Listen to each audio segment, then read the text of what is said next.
Hello, everyone, and welcome to Old World.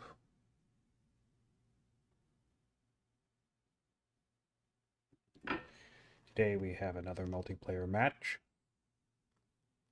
Let me just make sure that everything's all set to go here. Oh, I'm gonna deal with a little echo there. Sorry if that repeats.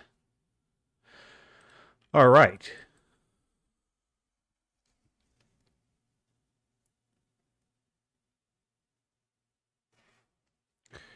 Okay.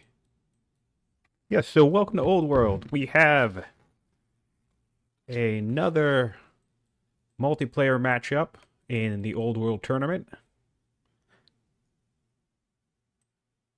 We are live, or you might be watching this on YouTube after the fact.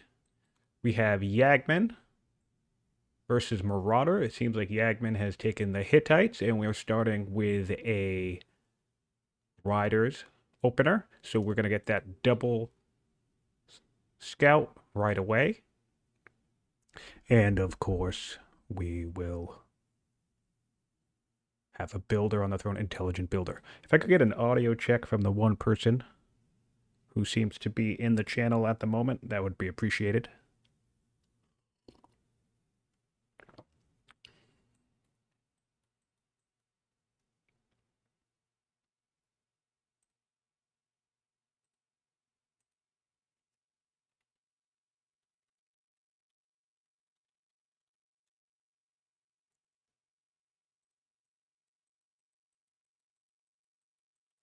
And we have Persia over on Marauder. So we have Persia. Also, oh no, this is a hunter start. Makes sense. We have the elephants here. And we have a game that's going to be good growth. He's going straight for the game to improve that, get his growth online, increase his settler output. And he has a tactician. Affable tactician, all right? Intelligent and affable are both very strong picks.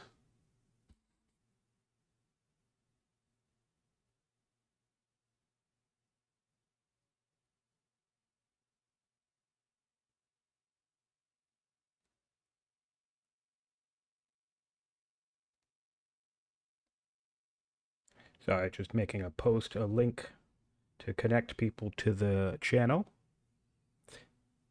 Yeah, man.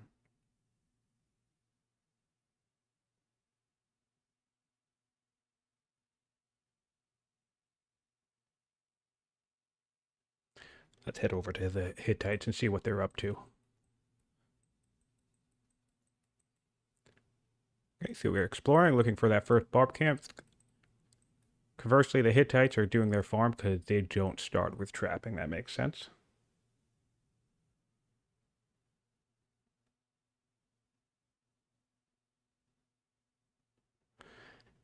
And he looks like he was able to get some damage on that camp right away, so he's got a little bit more momentum on that first tribal camp, which is nice.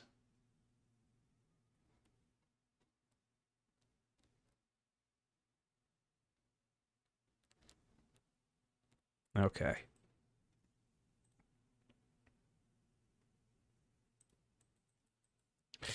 Hopping back over to Marauder. These are two players who I'm unfamiliar with, and I do not know their current experience with Old World multiplayer, but we've had a handful of good matches so far.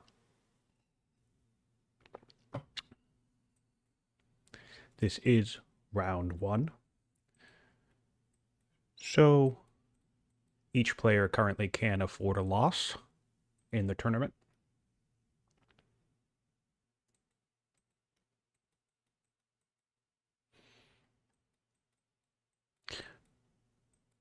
The other advantage to riders here is that we have 2 extra orders, so that's going to give him a little bit of extra oomph when it comes to coming around the map and scouting, so that's nice. Builder versus tactician is interesting.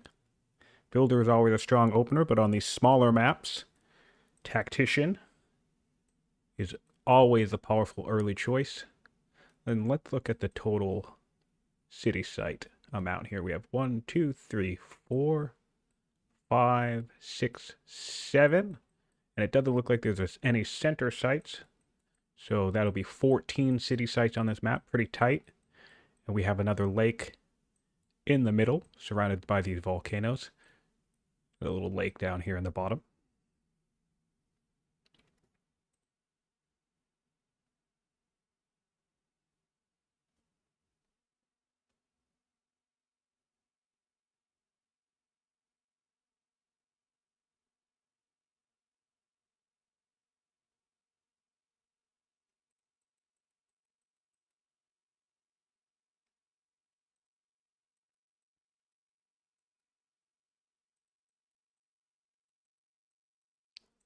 Interestingly enough, with all this coastal territory, it doesn't look like there's very many good trader locations on this map. Lots of good pasture, though. That'll benefit both nations. And of course, certainly Persia for the order boost.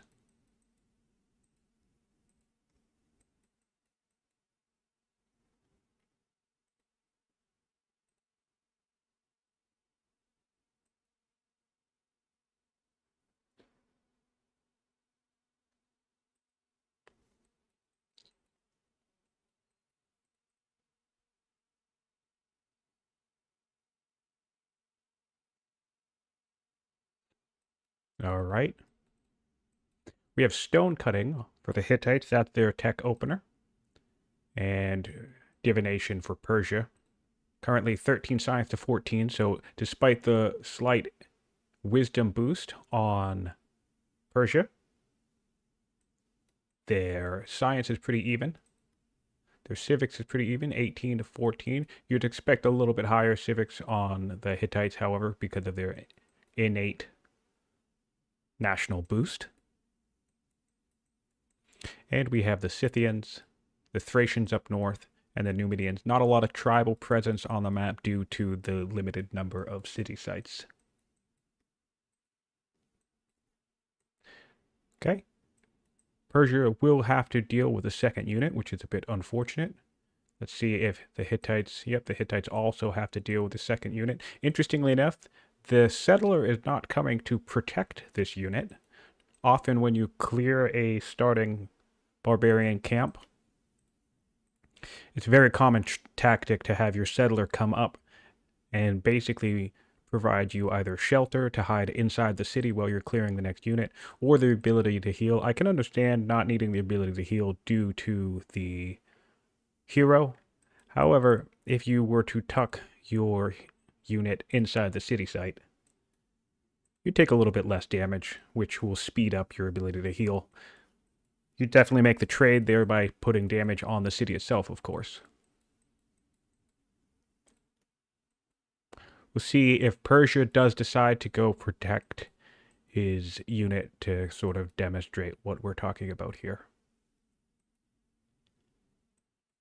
Persia will have to decide whether to go north or south.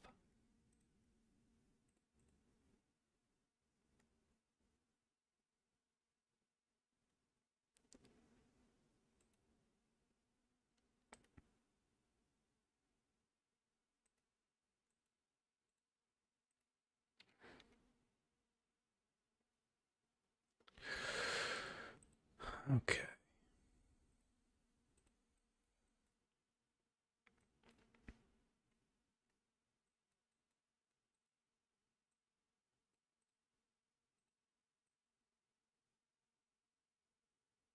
No technologies targeted for Persia yet.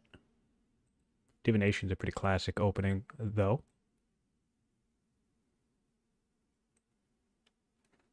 And yeah, see, so here we have the settler coming up north, and he's going to be looking to protect that slinger, which he'll desperately need because unlike the hero, he doesn't have the ability to heal. So next turn, we can expect this settler to come up here and probably settle directly on top of this slinger. We have the Hittites gaining a little bit of settling momentum here. They have chosen landowners. This could be useful to buy tiles along the coast and secure a rapid coastal movement path. Of course, he is a builder, so we can also take advantage of building urban along the coast.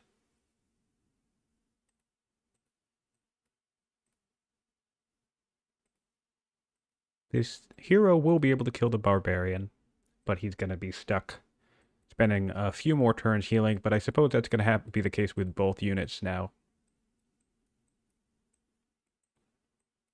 And he's doing a pretty good scouting.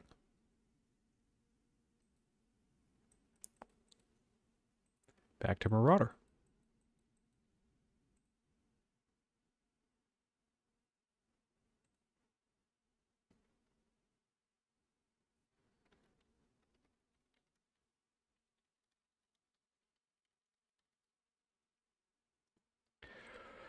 Okay.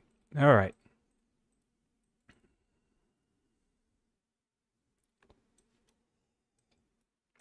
Yep. So we have the settler on the city, directly on the city site, and we're going to settle in place to protect that slinger. So this city will take a few hits, but it's going to keep the slinger safe and ensure that he can kill the barbarian. Unfortunately, it will looks like it's going to take 4 turns.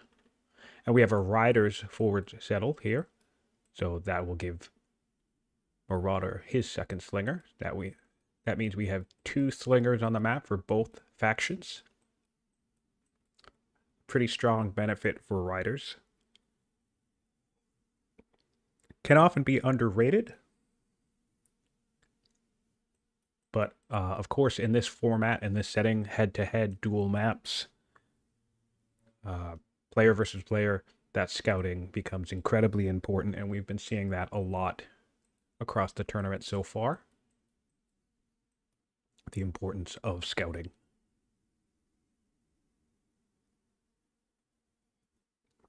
All right, we have stone cutting for the Hittites secured. Opting for a mine up on the hill. Makes sense. Going to need at least a little bit of a decent stone metal income if you want to spam quarries. It'd be interesting to see the pick here. Neither of these would be the second tech that I would want. I could see drama to maybe pursue the free settler, or I might take the food boost here. Yeah, drama. That makes sense. I might take the food boost here just to demonstrate what I'm talking about. Cycle the deck to something better, maybe labor force, divination, stone boost itself, or just go straight to spoked wheel. So I could see food boost. That would cut the time down to the next technology in the deck by half. But drama is a good pick, powerful technology, and it does put that free settler into the deck.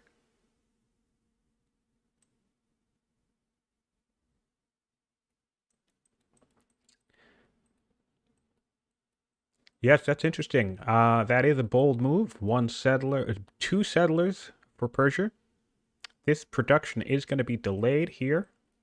He does have both military families out, so he could have built a military unit in either location. Normally, you want to see the military unit coming out of the second city, while your capital, which likely will have a source of growth at this point, which it does, would produce the faster settler. However, he doesn't seem to be too concerned with his ability to clear another site at some point. All right, so we had a much better hand for Persia's. He got divination, but we had labor force, which would have been a good pick. Aristocracy, which would have been a good pick, and he's opting for a early spoked wheel. So that should be done in under 20 turns. And by that I mean before turn 20. I'm not seeing horses. Of course, we have riders here. Interestingly, so we have some horses deeper into the map, several in this corridor here. But the starting area does not appear to have any horses, so the rider's bonus is going to be able to make use of that. And of course, we do know that the Hittites have opted to put riders inside of their capital, so this will guarantee them access to their unique unit.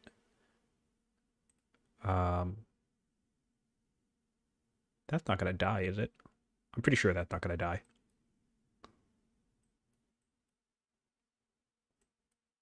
Yeah, it's very different approaches on both nations. Oh, wow. Okay, so we are off to a unideal start for the Hittites. Losing, oh man, losing your first warrior is a huge blow. And in addition to losing the first warrior, that camp was respawned, and we have a second unit. So that is a massive setback in momentum, which is a bit unfortunate. Hopefully the time pressure is not hitting Yagman too hard here. That's one of the main advantages here. Just to go back to Persia as an example, that's one of the main advantages. Even though we're taking some damage here, which is not ideal, it's going to add a little bit of discontent. It's going to set back some early production you're going to have to repair at some point.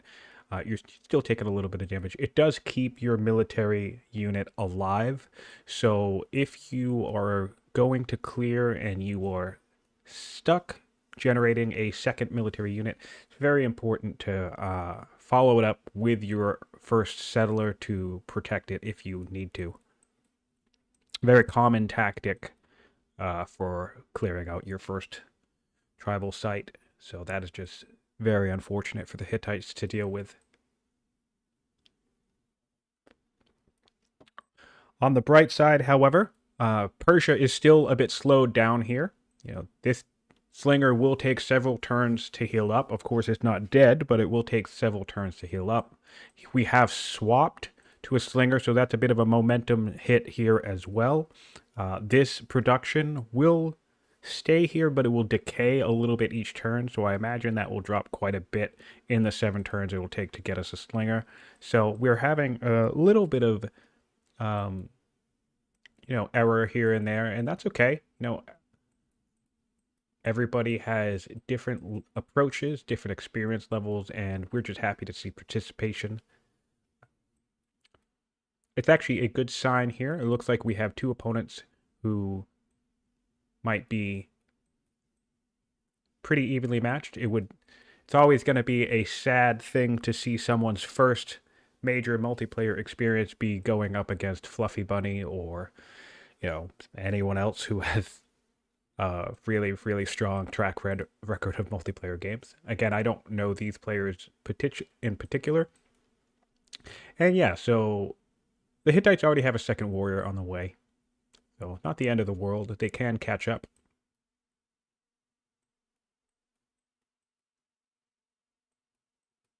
And our friends have met. I suppose what I find interesting, let's check something. So here's an interesting thing. We do have a tactician on Persia, but he never opted to make it a governor or a general. It seems as if he may have forgotten that step. Also a little bit unfortunate. This Slinger could have been in a much healthier position if he started the game with a tactician on it. Persia is making use of its harvesting ability. Also, hello Sisand, hello Androth, hello Fluffy Bunny, welcome to the stream. And of course, if you're joining us on YouTube after the fact, welcome, and we appreciate you watching. We appreciate the interest in the tournament. Everybody's really excited for this early round. These early round games have been pretty fantastic. We do have an heir. Little baby. Take a look over.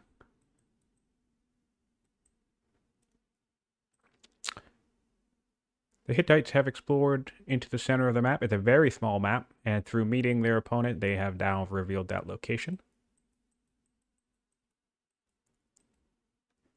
And Persia, just a little bit less territory revealed. But again, not really the largest map, so they'll have a clear sense of what the landscape looks like pretty shortly. 2 warriors. Interesting, so we have some harvesting. Makes sense, I suppose, with your warrior dead, your military unit dead, you're going to have some extra orders, even though you do have 2 scouts. It is cool to see that both the scouts from each player are naturally discovering the same types of areas in the map. One went north, one went through the center. That's good scouting. Yeah, I suppose you're going to have some extra orders anyway, so it seems like as if he's hopped on the elephant. He might not be aware of the fact that he can't put a camp on that. He might have forgotten. I've certainly made that mistake sometimes, thinking I'm going to put an improvement on a location, forgetting that I don't have the technology to do it. Always annoying. He could have forced marched in this situation and then opted to give himself a granary. All right.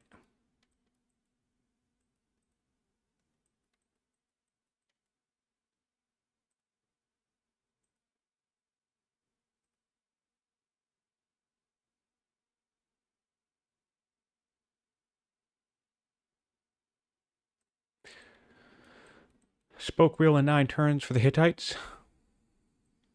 Sorry, forgive me, for Persia.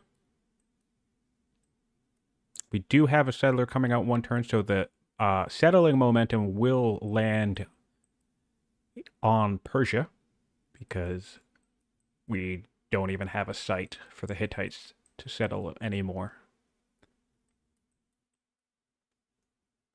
We have some events coming up. All right, we can get an ambition to make peace with the tribes or pastures, groves, or nets. That might be worth it. It seems like we have plenty of pastures in the game. That triggers from getting the explorer cognomen.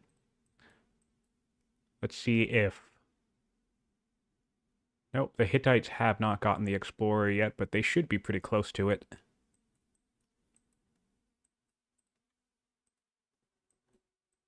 It should be interesting to see how the Hittites handle the setback. Because now their issue is going to be is that they're going to have to come into this region. They do have Warden. They do have a decent... Yeah, they do have Warden. Oh, and they have a Tactician. Okay, so that could help them clear this melee unit. They also have a General with Besieger. I would think I would have liked to have seen Besieger and Warden team up. And that would make clearing this central part of the camp much more efficient. We're going for another warrior, opting not to get a settler. Okay.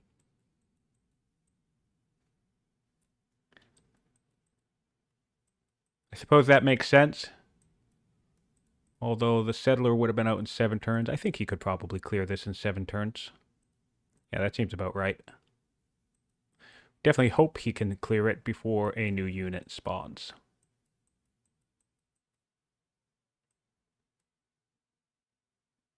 Still has not hit the Explorer yet on the Hittites. Keep in mind that one of the things that generates that cognomen is actually finding the landmarks first. Here we are. When it says landmarks named, that means you're the nation that found it first. So Persia must be finding more landmarks than the Hittites, since they've pretty much covered a similar amount of land. That's another benefit to starting with an extra scout. It can help you get a pretty accessible early cognomen for that extra legitimacy. He's now making 1 more order per turn over the Hittites, who are just still on the settler cognomen.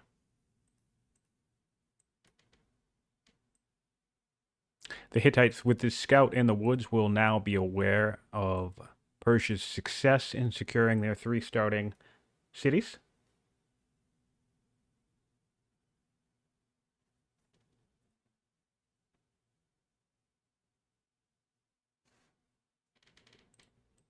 That's pretty good. Vision is always crucial. Getting a worker in the capitals. Do we have stone cutting already? No, we opted to go for divination instead of stone cutting.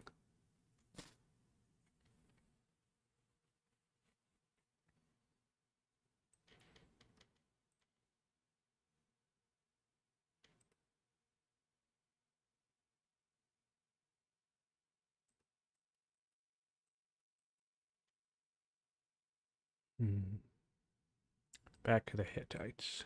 We also now have a baby. Prince baby. Did Persia loot the unit as well? No. Oh, Persia must have lost their second scout. That is unfortunate. Yep. They did have... Their second scout was down here and it was wounded. So it must have lost their second scout. The turn. Okay, we have... This is lovely. All right, so this is the level of competition we want to see. This is fantastic. Of course, the Hittites... With a tactician here, the Hittites can stun this and ensure that they kill this unit. However, and that's what we will see happening here. All right, that's perfect. However, that's still going to set Yagman, Marauder 3 turns behind from settling. And I really think that's a strong play from Yagman, since Yagman is already dealing with being behind in settling momentum. So we love to see that. It's such a troll tactic, but I mean, when it's a competitive setting and you're head-to-head like this, that's the type of stuff that you're going to see. That's the type of stuff that you're going to run into. So kudos to Yagman for stepping on that. We still are not going to have a settler up in time to settle this site in a similar time frame as the Persians, but every little bit, setting them back every little bit, certainly will help.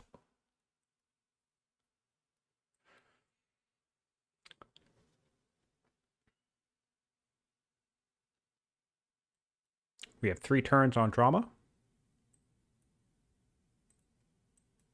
And 7 turns on spoked wheel.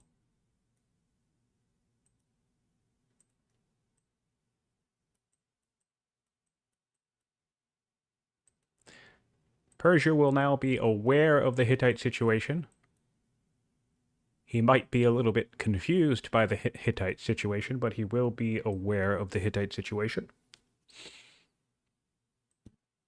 And yeah, that tactician putting in work, making sure that both units can get killed. Really would have liked to see a settler built instead of a warrior. But it is what it is, I suppose.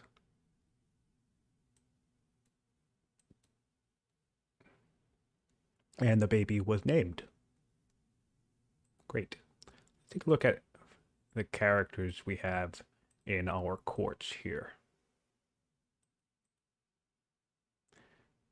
Oh, a nice schemer is somewhere tucked away in here.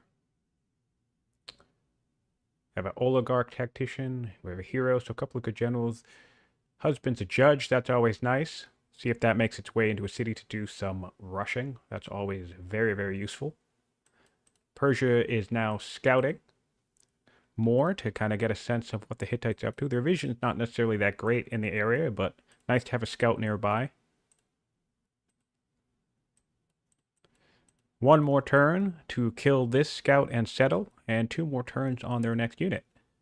To take a peek at the Persian court, we have a couple of zealots, a couple of tacticians, a builder. His wife is a zealot. Taking a couple of stat hits from her, but good training and a decent general.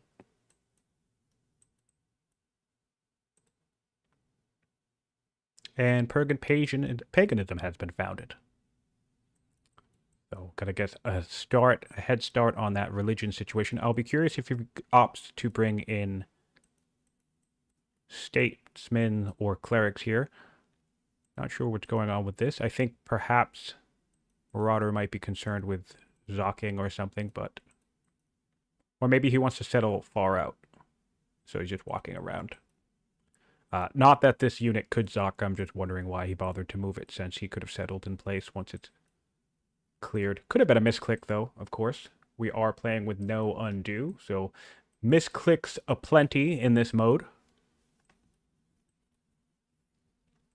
And the Hittites have successfully cleared this barbarian camp for the 2nd time, and they will not be dying to this warrior this time. So kudos to them. Kudos to them for keeping it moving. You know, always can be a little bit demoralizing to suffer a setback. And we have some tile buying. Makes sense. Getting all these groves into your city. This city will be very, very high growth production. We already have a 5-turn settler that will very likely drop down to 4 turns. And that can also help boost the momentum of falling behind when it comes to expansion. All right, so we have the first blood of the match. Well, not including the barbarian kill. Persia takes the Hittite scout out of curiosity. I believe that was not. Oh, actually, no, they were both riders scouts because the Hittites settled riders. All right, so we opt to bring in statesmen.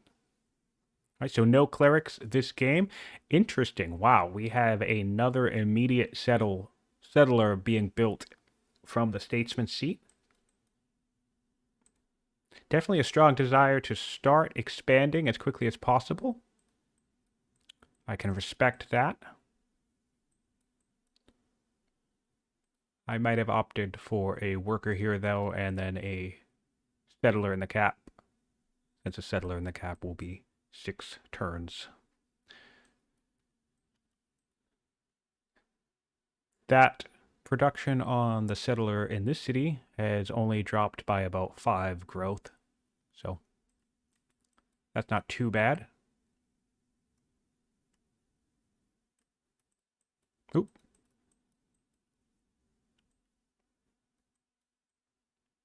Should be an interesting path across these mountains for them to face. There's a decent amount of choke point here.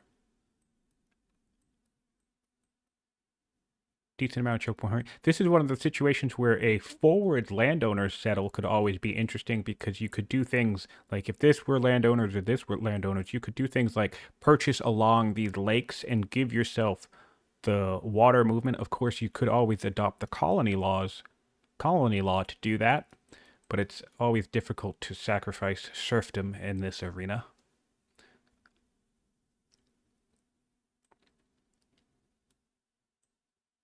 All right, we have some good technologies here. Unfortunately, its stone boost is a really high value pick, but we probably want to see something like labor force or spoked wheel. Don't forget that the Hittite bonus chariot, free heavy chariot, is on spoked wheel.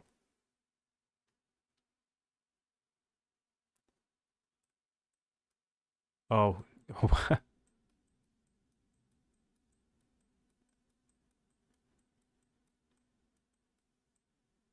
Yep. And yeah, so the free heavy chariot can be a really strong unit to get early in this type of game.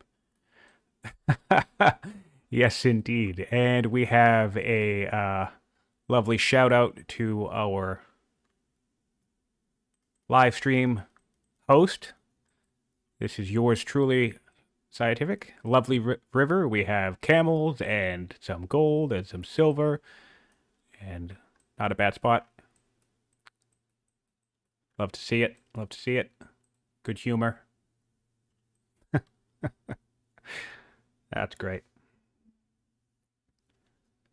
All right, so we're sticking with the settlers in these locations, and we're going straight for a specialist in the capital. We don't hate that idea. That's going to boost his early science, and he could be thinking about bringing in an early Zoroastrianism. Typically, when you see that type of play, you might be thinking about clerics in that situation, but still, religion can be handy if the game goes long enough, for sure. And we have a Zealot General. A very good Zealot General. That will do 10 damage. 7 to the camp. Alright, so he'll be able to start clearing pretty efficiently now. That's not too bad. We will be getting... Oh, yeah. So, just to call attention to this, there's 2 different timers. They spawn units and they upgrade. When they upgrade to the next level, the defense becomes higher and the unit inside becomes stronger. So that's always unfortunate to miss clearing a camp before it upgrades. That's one of the values of clearing as quickly as you can, especially in your starting region, because the longer you wait, the more difficult or slower it can become.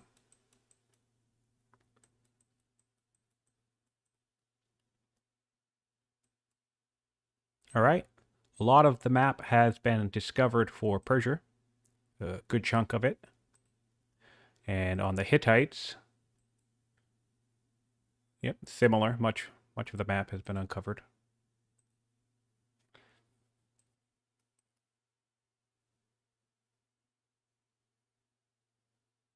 Interestingly enough, we have our oligarch of the Hittites already making use of the intercession mission. Who are we targeting here? We're targeting one of the generals. I like that idea. That will make that character a bit better of a general. I don't particularly use this all that often, but I definitely appreciate it because this will reduce his effectiveness as a general. I don't think this character is on a unit yet, no. But it is the one who has besiegers, so he's definitely a good target for an intercession. So that's pretty creative. That's interesting. I like that. Not something I do very often, but I appreciate it. Pretty cool.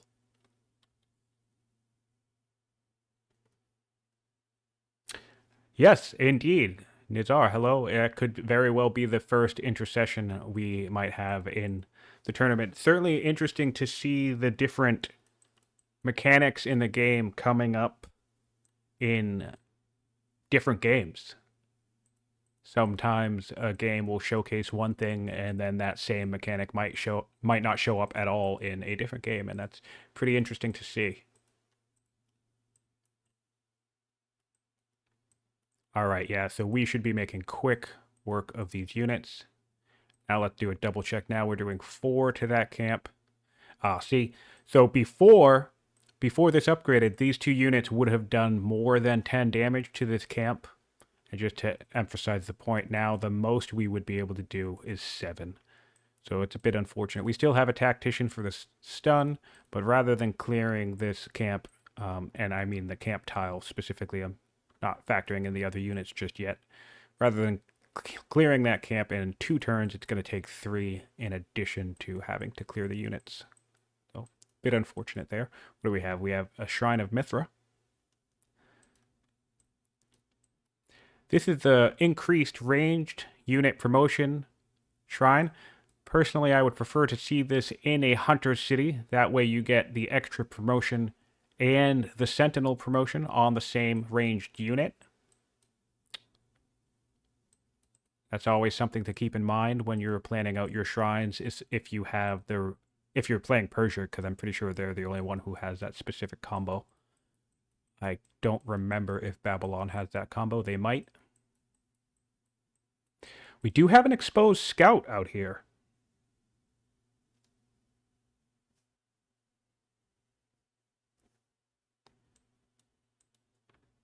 Yep, we have exposed scout. We're taking damage.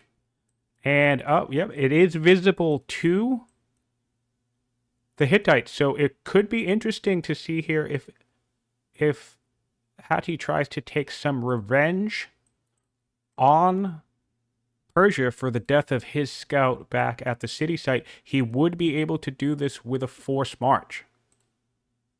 And I think he does have enough damage. I'd be very curious to see if he prioritizes the loss of vision here. I don't know. Oh, no, he wouldn't have enough. Maybe if he moved this differently. But now he would not have enough orders. So he'll lose that opportunity. He's opting to put a general on here still. And we can get Heckler or Engineer on our very happy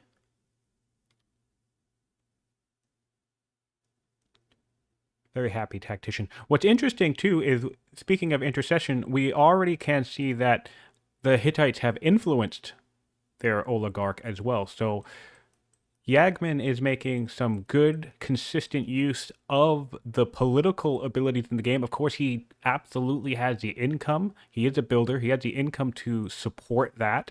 And again, through losing that first military unit, it does make sense. He probably was looking for something to do with the orders, being down a military unit, not being able to clear the camps. So that does make sense. That's good. You know, never want to let your orders go to waste. So I appreciate that. I think that's pretty clever. And it does look to be giving him a little bit of return on the investment. We already have improved horses, which does make sense. We have spoked wheel coming up, so we could see some early chariots very quickly.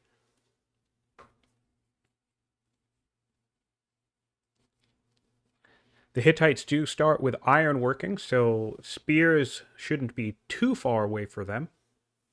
In fact, what did they opt? They opted for labor force, and that makes sense. So going back to what I was saying, it was a shame to have stone boost in that draw, but because stone boost is such a high value technology, however, you kind of want to keep going to the destination that you are aiming for.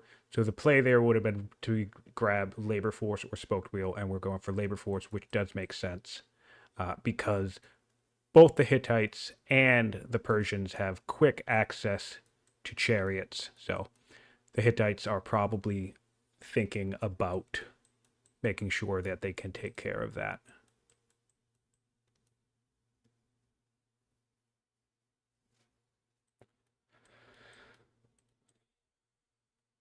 All right. Moving up and doing some clearing. So, and we have double settlers for the Hittites. So let's take a look at that, actually. We have 5 turns here. And once again, Raga has stopped making its... Oof, okay. Has stopped making its settlers. So we have a little bit of some pressure here forming with the build queue of Persia. So we're going to have, interestingly enough, we're going to have the Hittites pick up on the momentum of expansion shortly. We have one settler coming to capture this city, still doing some tile buying, getting all of this growth into one location. That does also make sense. If you can stockpile your growth as much as you can into one location, that's going to really help you produce workers and settlers. And we know we're likely going to have a handful of landowner cities anyways because they like to have the most cities. And yeah, it looks like the Hittites won't be too far behind clearing this city that they seem to be headed for. So I actually think in 4 turns, yeah. Interestingly enough, the Persians and the Hittites will both have 4 cities at about the same time.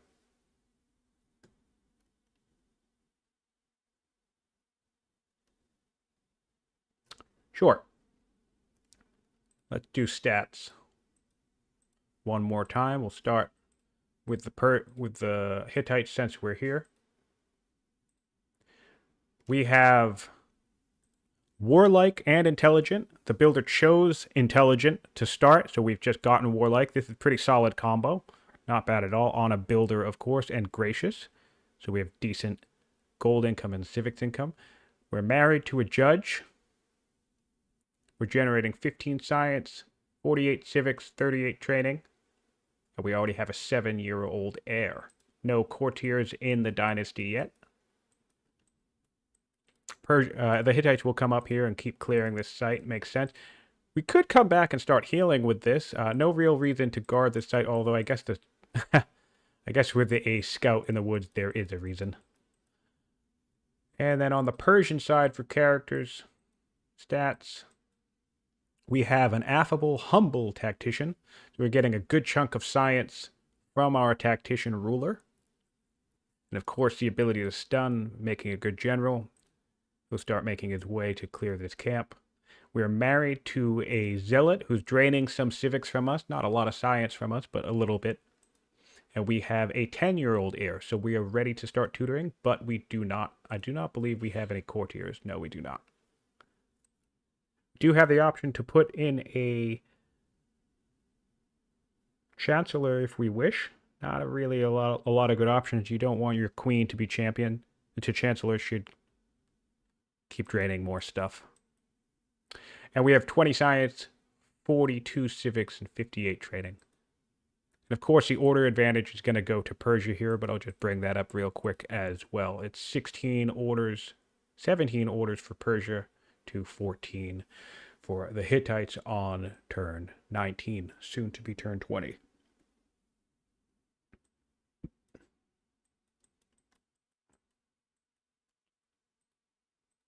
Interestingly enough, yes, Judaism would be on the table for both nations.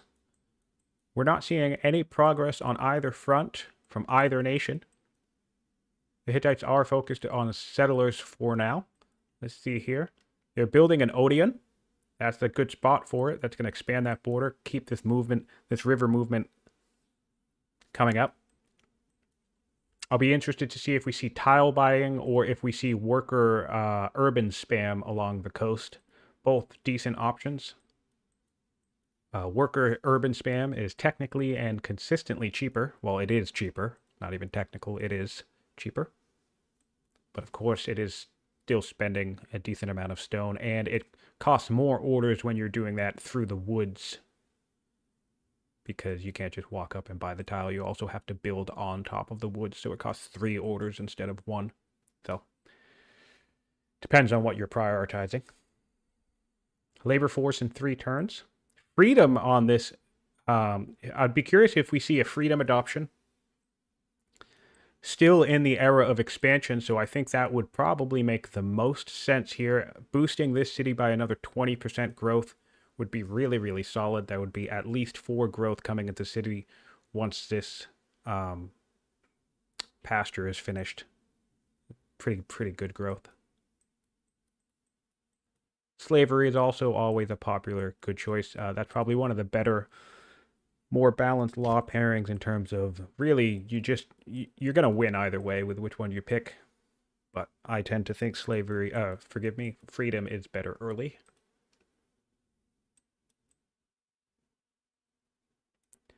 Persia did choose affable, yes. And we have our first chariot. So we'll have our first chariot hitting the board by turn 27. And it looks like we're just, unfortunately, gonna disregard this settler.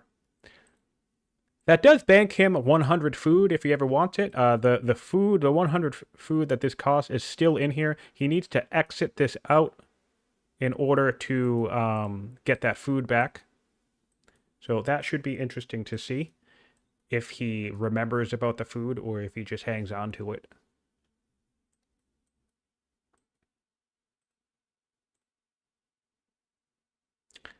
Both nations are neck and neck in terms of overall wealth. They're both building up gold. They're both building up resources. So this is interesting. Literally just 20 wealth difference between the Hittites and Persia. That's cool to see at this stage in the game. And the Persians have cleared their 4th site with their settler 2 turns away. And we have... Wow. Yeah, and we have the Hittites who have cleared their 4th site with their settlers 1 turn away. So that's a very interesting development. If you're tuning in the last, 30 minutes or so, the Hittites actually lost their very first starting military unit trying to clear this site. They cleared it, but a unit spawned, and the back and forth between both units, the timing was such that the warrior died, and I just don't think Yagman noticed it.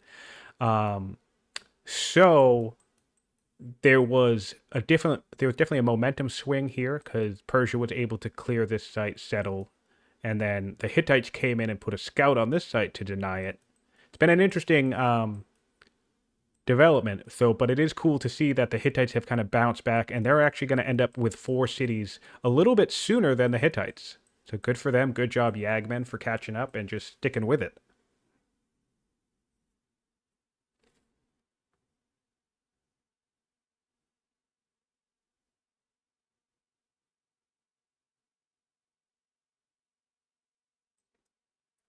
Also, Sino, Alcaris and I, or chat rather, for those of you watching on YouTube, just to mention, Alcaris and I are going to do our hearty best to try and get players to give us their end game saves after every game, because Alcaris, for those of you in the community who know him, is a big fan of stats and data mining and tracking things and all sorts of spreadsheet note taking.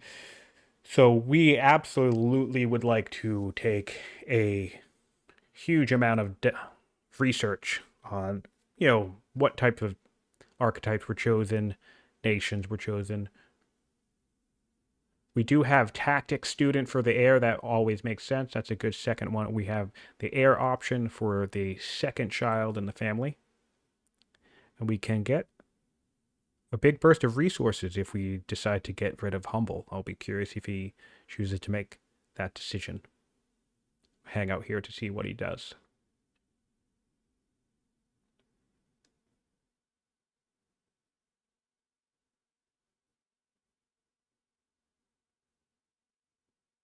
I'll be curious. He would be losing a wisdom, but the stone could be worth it. Although he is pretty wealthy, so he probably doesn't need to sacrifice the wisdom for that.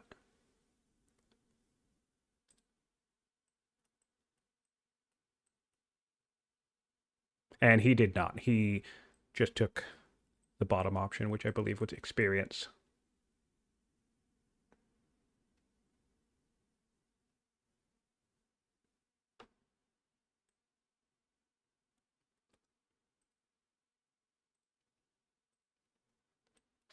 All right, both settlers are ready, and we have, interesting, a traders, inland traders. That works. That does work. However, the type of spot you would love to see that in is right here, where you have income resources to improve with the fair. Of course, I think with this coastal territory, the Hittites are probably just deciding that they want to have traders on the map in general. They are yet unaware of the fact there's not really any good traders locations. Let's see. Let's take a look. Does he have... He does not have vision on the site, which is a bit of a bummer, because this could have been also, in addition to a nice traders location, this could have been a fantastic patrons location. You would have gotten 75% culture in this area. But I do understand bringing in traders for the fair, which is powerful, as well as really, really smooth road building with the worker. And he's already getting labor force, so maybe we see some quick road networks. We do have a rancher coming down here, so he could be thinking about Judaism, but obviously ranchers are just pretty good in general, especially if he's thinking about adopting freedom. That's just going to be more and more growth from this landowner seat. Just a massive growth hub right here. He has 3 citizens already. He could put every single one of these in pastures. They're going to come out in just 3 turns. And so this number, I mean, he could start spamming militia if he gets in trouble. And maybe he could do something cheeky like coming up to Manor and getting a bunch of conscripts. That could always be fun. All right. Persia finally has their 4th settler as well.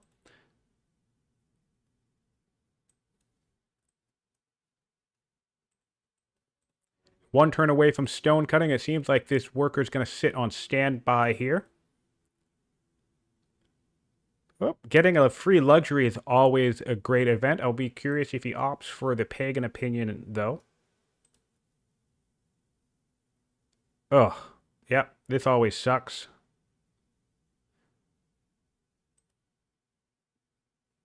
And we have the opportunity to get swift on our oligarch or engineering.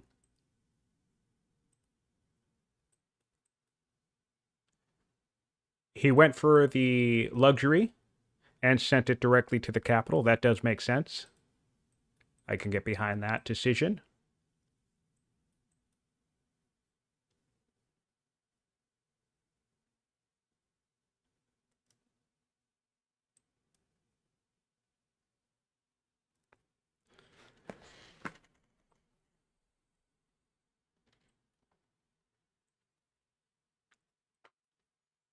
These continent maps are pretty neat. Navy can play a factor. There's enough territory and movement potential that ships can always play a factor. All right. Persia has eyes on the expansion.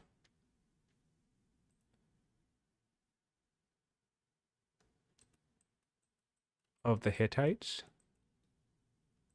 All right, back to Yagman. We'll see if he goes for the force march here to settle. That would be nice. That would technically put him... Yep. So that's great. So that's really, really cool. I've already mentioned this, but I'm just going to emphasize it that even though he failed to clear his first barb site, Yagman has now successfully managed to hit 4 cities 1 turn before Persia. So good for Yagman. Really, really good job. Really nice to bounce back from a opening blunder like that. And we do have labor force. We suspect, honestly, at this point, either one of these would be really good. That's going to be 11 growth coming in from freedom. Really, really solid. His opinion is swimming, so he doesn't need any to worry about the rebel chance yet. Mostly it's just for growth, rapid expansion. He probably doesn't need freedom, come to think of it, with being an affable, being a builder. Really, the biggest benefit for freedom there, come to think of it, would just be boosting the settlers. So with a builder on the throne, now that I think of it, I would go for slavery, for sure. Get that income. Yeah, I would double his income easily. We do have an event here. The heir, who is a philosophy student, unlike Persia, who went for tactics. And they opted for bold. We have a bold, brave philosophy student. So this has a strong potential for becoming a zealot or a tactician. Those are 2 general options that would be good if he wants to lean into the military angle of his child's education. And he has yet to adopt a law. He does have the opportunity. I hope so. We are on tight. Yep. So, yes, he does have the opportunity to adopt one of these laws. Let's see if he remembers. And back to Persia. 4 turns on a chariot. It's quarry time. Getting our pastures up and running as well. Building a slinger. And see, yeah, this is one of the reasons why I'd like this shrine in the city, because you're probably going to keep building chariots from here. Although, I guess the Persian unique unit is ranged, so I can respect having both flanking and a free promotion on that as well. I tend to prioritize Sentinel a lot when I play Persia, but that's just me. All right. The motherland, the homeland, has been secured for Persia. Let's see if he goes for the forced march. Would like to see that. Still has 6 orders left. We're going down to an improvement. Really, we're hoping to see a forced march to get this settled now. He can't afford it.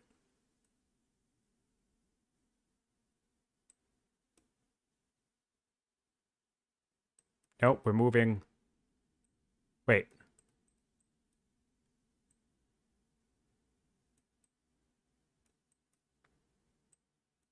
Okay, so we just... That is unfortunate. Yagman... Whoop. Opted... He could still do this move on tight, but he did end his turn. So...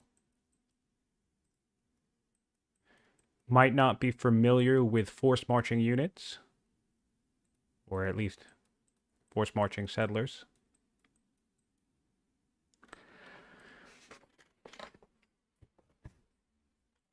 And of course, a sizable Scythian force is forming at the Siontific River.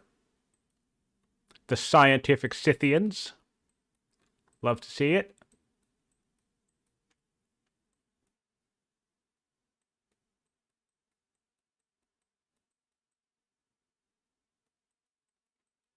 Of course, Yagman might be aware that the Hittites are my favorite faction in the game, so that could be another nod to his host. He could be trying to generate commentator support, but of course I will remain unbiased. I'm not going to favor the Hittites at all. Ironically enough, Persia happens to be one of my least favorite factions. Not that they aren't disgustingly good.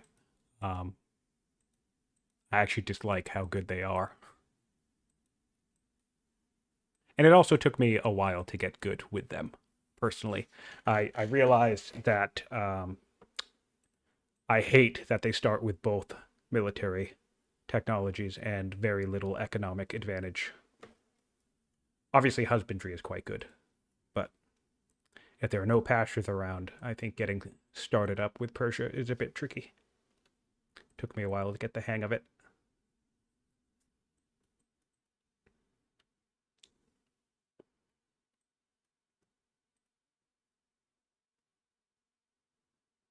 Okay, so this is always an interesting choice. I almost always take the courage and accept extravagant, mostly because if I've put my student in commerce, usually I want them to remain in commerce. And then the other thing, extravagant has a couple of interesting events that can end up being really, really good for the player. It's a bit of a Trojan horse, but in the good way. So if you're ever trying to get a commerce student and that event comes up, don't feel too bad about taking extravagant because it could come around and surprise you. 5 turns to labor force for Persia. First rancher's being finished. I will like to assume that he's going to go directly for a second rancher here. We will see. Take a look at the science graph at the moment. I am a little curious. The Hittites have jumped above Persia now. I wonder if... Oh, he does have intelligent, of course, so that's coming from some of that. And he is in the capital. So when that got to developing, that was a sizable upgrade. All right, so yeah, Persia's getting ahead. And remember, most of the science from both players is coming from character stats, I suppose. 3.8. And that's actually higher because that's not including the all culture part for the rest of the cities.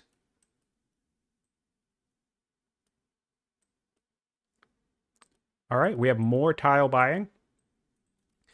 This is one of my favorite things about the landowners, mostly because I hate adopting colonies, and it's really good to just place the seat. There's multiple ways you can handle the seat. You can start with it. You can put it, forward, like I mentioned earlier. Or the other thing you can do is you can put it right in the center of your kind of growing empire, and then you can use it to make sure that all of your borders collapse easily, and you never need to waste the civics on adopting colonies. So it's a pretty really useful, versatile ability. So I imagine he's going to kind of come and get all this mountain territory for quarries. I suspect he'll probably grab this, put another rancher in the seat. He has gone for his second rancher, so he will beat Persia to Judaism, of course. Nobody beats the Hittites to the Jews. Nobody. And, all right, we have a military buildup for Persia. So a chariot's going to come out in 2 turns, and we're building 2 slingers. Compared to, we're going straight for the elder shopkeeper after the worker. We have another warrior, so he's not forgetting his military, which we like to see. And of course, we have that rancher buildup. He is coming up here with just 1 unit to clear. Would like to see a second unit up here, so I suspect this warrior will join in. And this chariot will be ready just in time to start doing some damage to this barbarian setup over here. These guys are probably going to aggro him now, though, which is a bit unfortunate. Oh, he's going in straight for an attack, and we got a critical. Love to see it. That's nice. That's really nice. So now only 1 guy's going to come in. That's really great.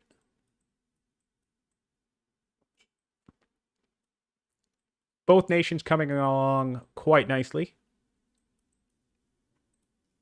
They're keeping up with each other.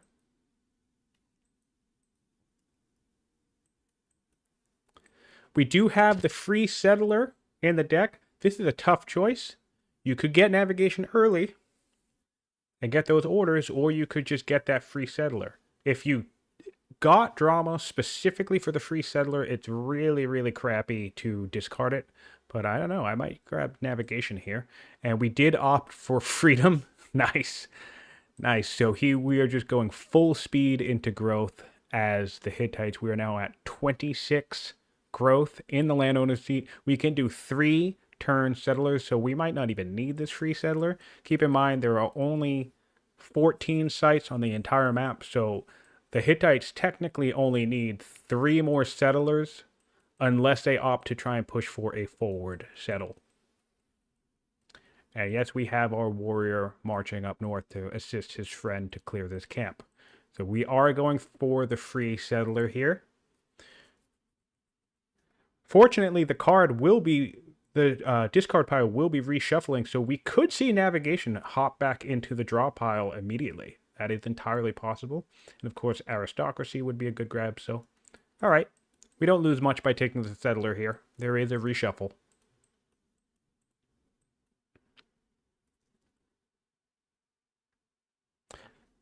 Oh, do we want music? Yeah, okay, we'll do music. I tend to mute my game, but I forgot not everybody's deaf.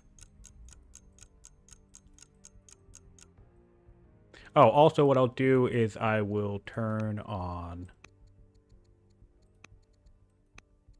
unit movement so we can see all the cool action happen with the fun animations that they have for the game. I tend to play with instant movement, but since I'm not actually the one playing here, I don't care that the movement actually pans out. Oh, wow. I think that's the first time I'm hearing that sound effect. Very cool. I'm also wearing headset, which I don't normally do either for the same reason. I don't like to wear headsets. Very cool. All right, we have a new settler coming up. Makes sense. That should get ready in time to settle this. Glad to see a Sentinel Slinger coming up. And this is also a Sentinel Slinger. Sentinel's such a strong ability. Really, really excellent on the defense. Oh, and it looks like we have our favorite ability. One of my favorite things about the Hittites, especially in a multiplayer setting, is the ability to chop forests. I honestly think this map is small enough that the scout that came here to take block this site probably could have just done aggressive chopping and denial of these woods along the Jordan River. That could have been fun to see. But we definitely have the Hittites making use of their ability to chop out here, so that's cool. Personally, I would be opting for full clears, although maybe he wants the forest to grow back so he can have some cover from the Sentinel Slingers in the future. Whoa. Sorry, I might react to the occasional sound effect. Right.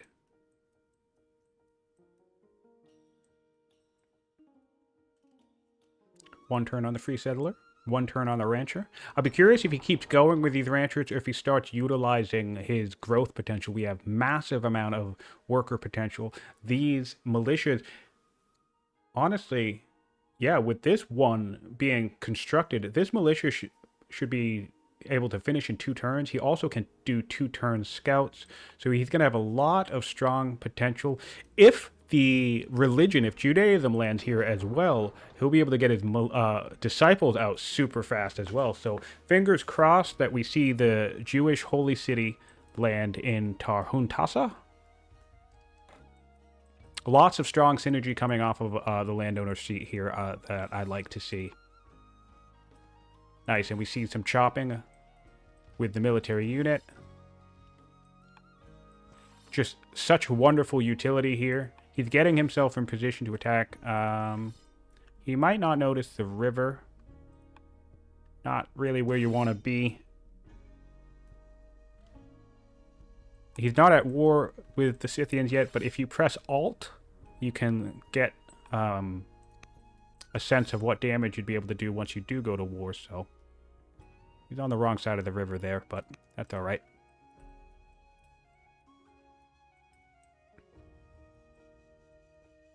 Still making progress up here.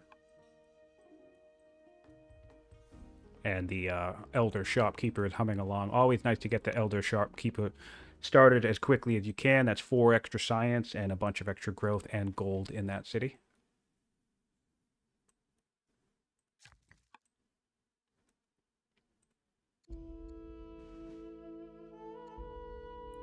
You can get Tough, Heckler, or Swift, or a Court Soldier.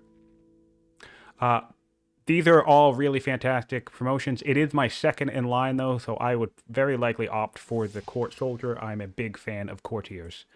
And we can get Peace with the Numidians. Oh, and a likely tribal invasion. I would definitely take this for the extra legitimacy. This one always leads to the option of getting a tribal invasion. And since there are not a lot of Numidians on the map, and Persia should be aware of that with their exploration efforts, I would 100% take this, because I know I'm going to declare war against these guys anyway. Oh, and we have some fun. Did we just harvest? Well, we have the ability to get some sheep. Or goats. Which is really, really cool.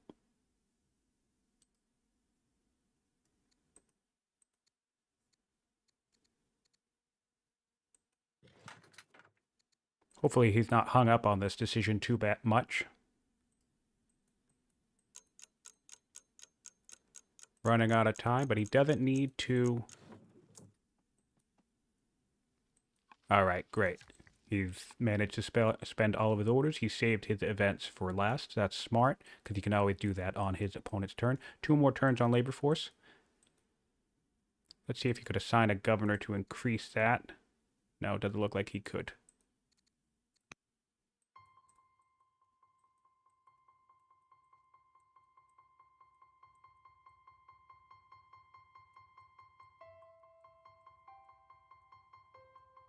Oh, it looks like our friend has used the ability to give himself some extra time. Interesting. Someone actually used that mechanic. Good for him. All right, so Marauder knows about that. Cool. All right, and sure enough, navigation and aristocracy both ended up in our hand. So taking that free settler did not set us back very much at all from several very good technologies. That's very exciting to see. Pretty solid luck here for the Hittites. And we have another settler up that's ready to go. Oh, that's the free settler, yes. Of course. Great.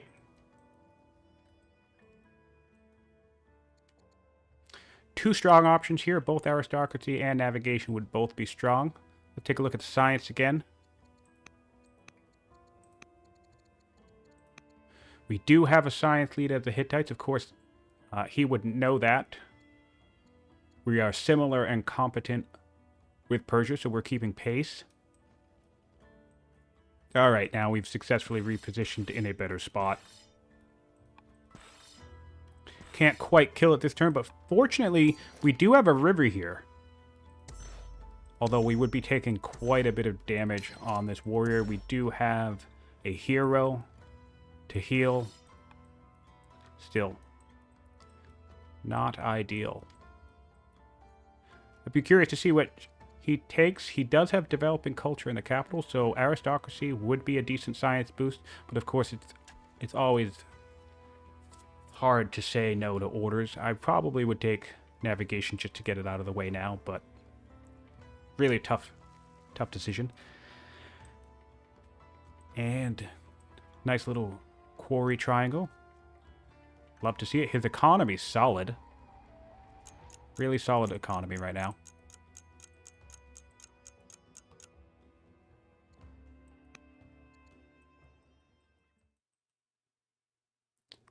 Both nations, with their access to all of these pastures, and of course Persia with the camp, has pretty solid food economy. It looks like what we're going to have here is Zoro for Persia. We have a second acolyte coming online. And so Judaism will go to the Hittites.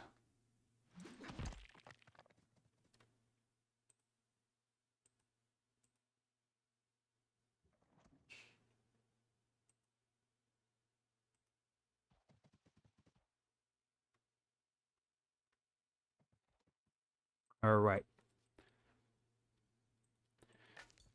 Persia keeping an eye on his Hittite friends.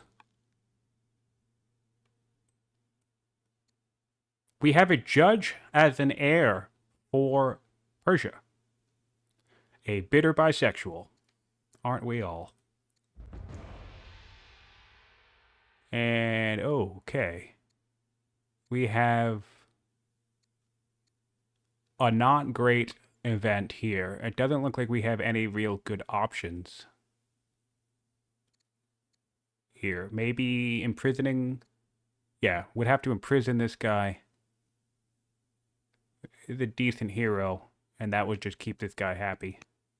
Because we don't want our opinion to tank.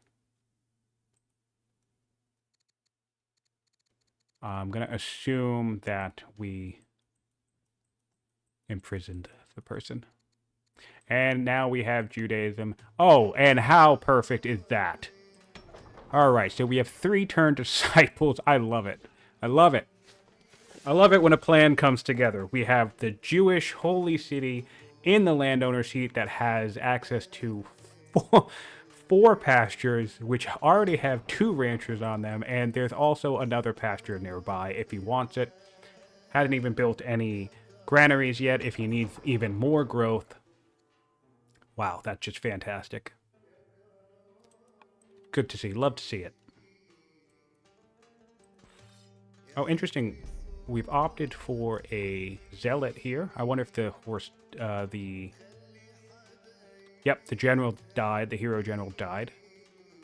And we have a steadfast promotion. That's going to come in real handy. So now we can kill these units pretty nicely. All right, we're making some really good progress clearing of the Hittites. Good momentum, good growth happening. Good economy growing happening. Tons of wood for the Hittites, because of course there would be. Still building pastures. Going to be swimming in food.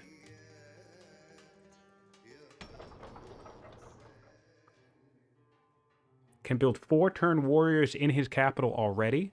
He opted to build a mine. Not my first choice, but I do like it. He's got really, really good training here.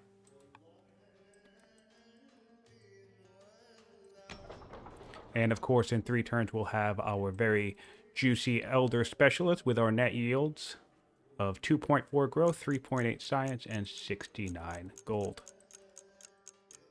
Really, really great. All right. Our child can become a zealot, or they can become disappointed. He could also become drunk if he takes this zealot promotion. I'd be curious to see which he chooses here.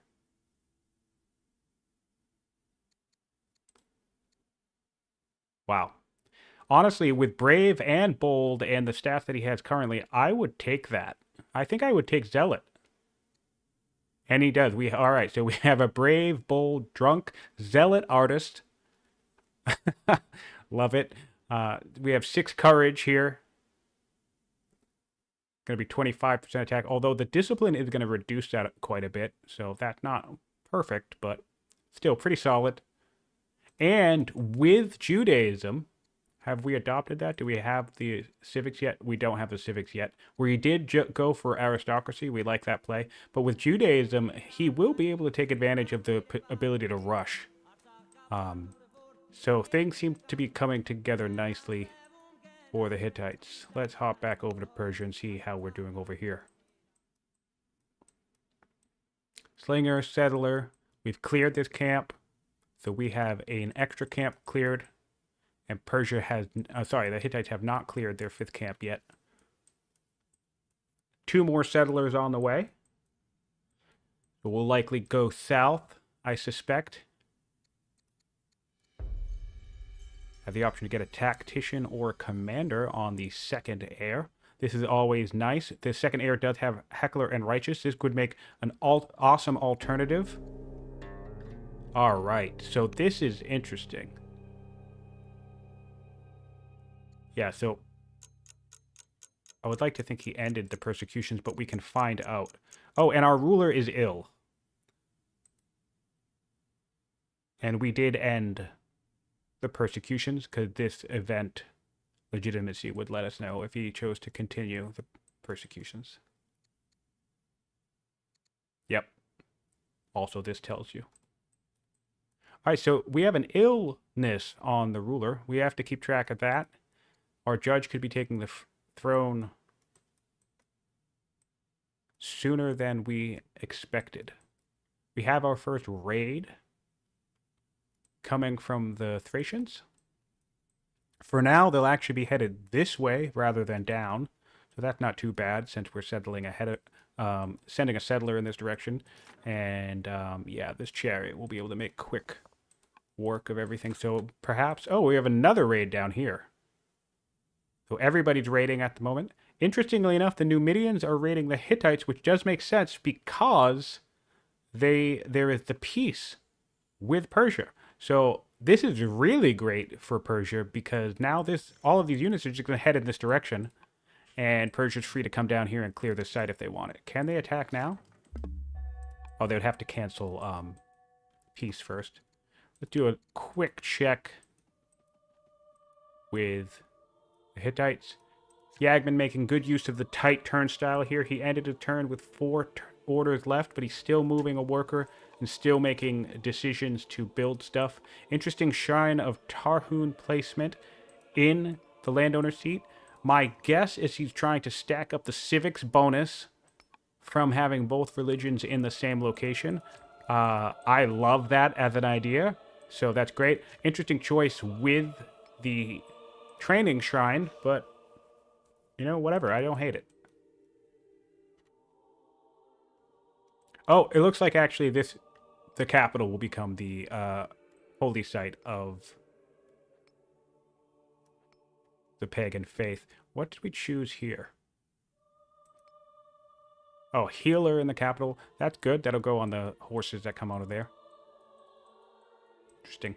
I kind of like to stack all of the shrines in one city as the Hittites personally, because I tend to run Judaism primarily when I play as the Hittites, since it's so easy to get with them.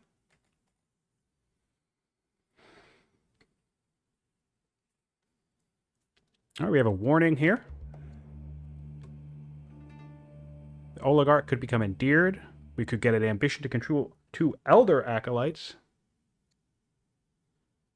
That would be tricky to pull off, potentially, but it would be a massive boost in pagan opinion, and the judge heir would be able to do it through rushing potential. We have plenty of money to be rushing. Be curious what we choose here. And we're going straight down here to start working on this camp. At least I would assume.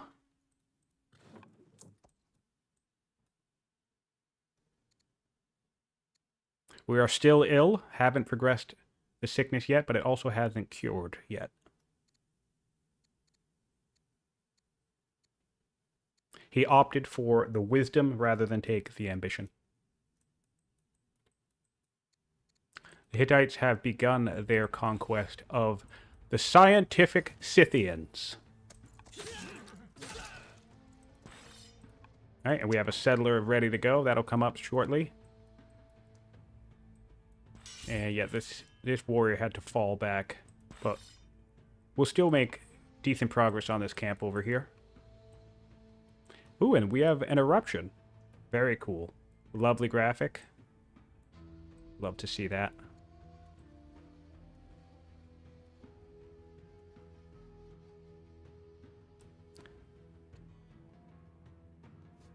Let's see how the Jews feel about us. All right, so no negative opinion with them. We have really, really strong opinion with our families already, and we don't even have any religion set up yet. So this is really solid progress for the Hittites. Lots of influence. That's influenced. That one is not. They're both a builder. And that is influenced. So we have 2 influence characters. Lots of usage of the influence trait. Let's see here. Influenced the air as well. Really making a lot of use of the character mechanics in the game. So that's interesting to see. And on Persia's... Alright, so we have really, really strong opinion with Persia. Good character. Good, decent religion. A lot of that's coming from being a tactician, though. Still, love to see it.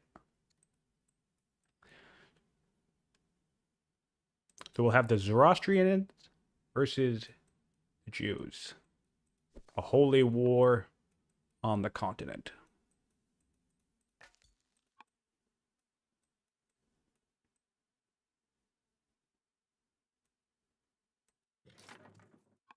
I'll be curious if Persia decides to declare war.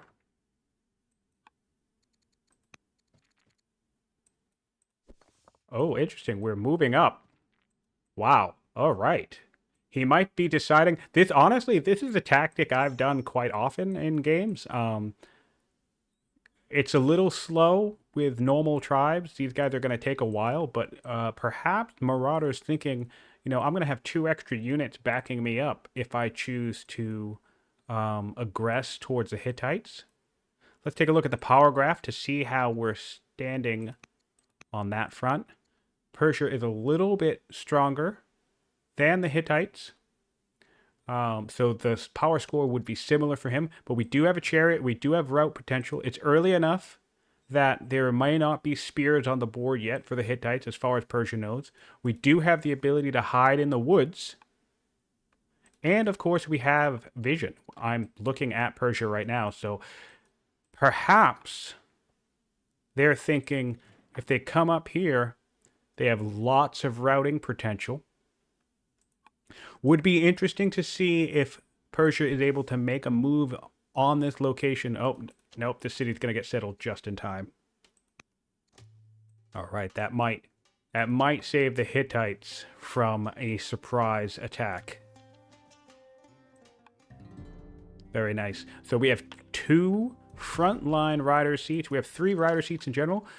Good God, for some reason, people like pissing off the landowners. We're going to have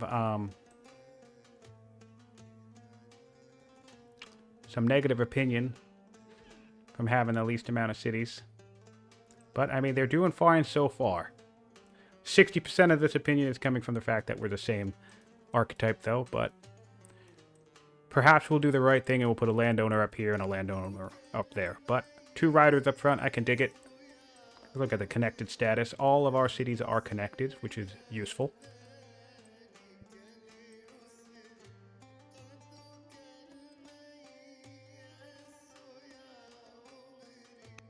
Take a look at some other stats. So the wealth is still pretty close. 5 specialists on Hatti. 4 of those at least are rurals. I believe we now have the elder specialist. Yes, and 1's elder. 5 workers. Well, 6 total to 4 on Persia. 5 military units to 4 on Persia. Both with 1 law. 5 techs on the Hittites.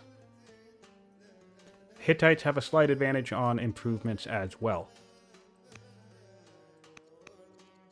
Alright, I'm going to take a look at Persia to see what they're doing. Persia is still advancing. Very, very interesting to see. They are aware that a city was just settled in this location now. Wow, that's great. And we have an attack on a city. Our first attack of the match. Turn 32, a slinger taking a shot at a city. Really going to apply some early pressure on the Hittites. We have a raid coming to back him up. I think, unfortunately, this will be close enough that this unit will actually attack Persian scout because they basically attack whomever is closest to them. They should keep advancing to the Hittites if I recall correctly. But all right, we have our first act of aggression of the match. 2 turns on military drill for Persia, so they will be able to keep up some level of momentum when it comes to producing units. I'm surprised to not see another chariot coming down the pipeline, though. All right, over to the Hittites and see how they respond to this unprovoked aggression in their land. And now the horses have remained coming down this way, so that's really good news for Persia. We have basically a 2-pronged attack with Numidians from the south and Persians from the north. And we're still also dealing with the remaining tribal units. So Yagman will have some pressure on him now. We do have centralization ready to be adopted. And we're 1 turn away from settling that last city that's available to us. We are building Jewish disciples right away. Makes sense.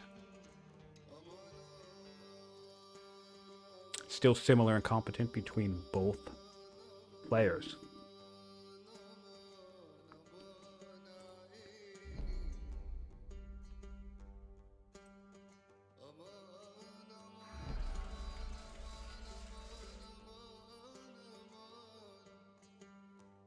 All right.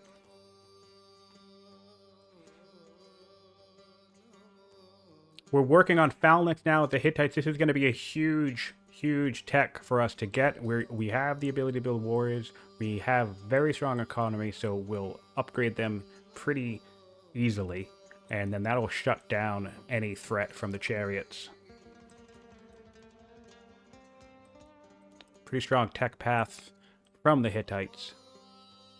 Just entirely circumventing spoked wheel and going for the defensive angle, banking on his husbandry start opponent opting for the chariot push. Rather than butt heads with chariots. That does make sense, I suppose, even though the Hittites do have the better chariot due to the bonus card. Let's see what Marauder chooses to do here if he chooses to maintain pressing the attack. I don't know how I feel about upgrading the militia. I don't think he's in that much danger that he has to, but of course, Yagman... I don't know, Yagman would know that. He would see the units that came up down this pipeline, so I don't think upgrading the worker was necessary. All right. Persia with their 5th city finally catching up to the Hittites. Hittites have been able to maintain that momentum. The Hittites are going to have their 6th city next turn. So the Hittites have leapfrogged Persia in terms of clearing momentum. There is a flood in the heartland. And the ruler's dead. We have our judge on the throne with a stockpile of 1,300 training and 66 training incoming per turn. This judge can hold court indefinitely, which is really, really great. Opportunity to get a Thracian marriage with the zealot on the throne. That would be another powerful zealot general. All right. And we actually have some advancement coming from Persia here. Bold move. I mean, I don't hate it. I'd be curious to see how it goes. He does know... Oh, wow, we have more workers being upgraded. I suppose we can afford it. We still have a builder on the throne. Oh, wow, we have a nice route coming in here. That's first military death. Bold rushing here from Marauder. Again, this raid is going to come in after the fact and take some shots at this Hittite unit. So Marauder does know he has backup from his horse allies. Always nice to have a raid on your side because it's a couple of extra units. Even if they don't do that much, it's just something for your opponent to worry about, something for them to fixate on, and yep, that's another 6 damage to this warrior. Great. And most importantly, you don't need to spend any orders on it.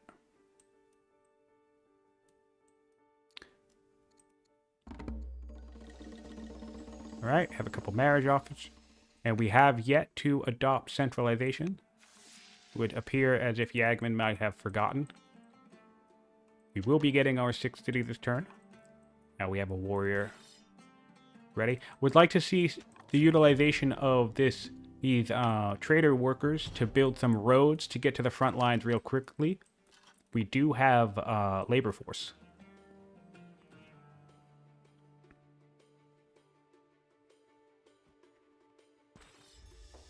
Yep, we do have labor force.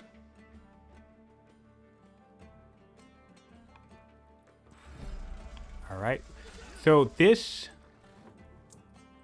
is really unfortunate. I think leaving this warrior out here was a mistake. You probably want to force march him back to heal up. And the reason for that is that depending on what Marauder chooses to do with his slingers, that warrior could die next turn. Of course, Marauder would have to sacrifice a chariot for it. He could always back off, but he might consider it worth it.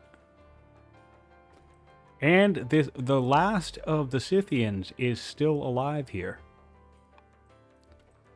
Definitely an interesting predicament for Yagman to be in.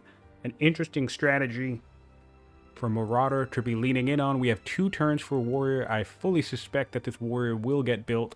No need to repair the city.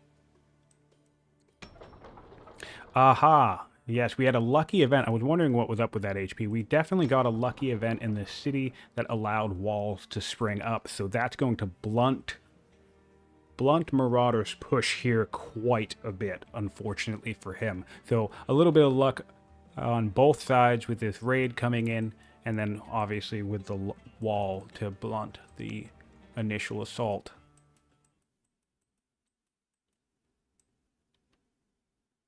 Building some miners. We're going up to Master Acolyte here. Workers coming out.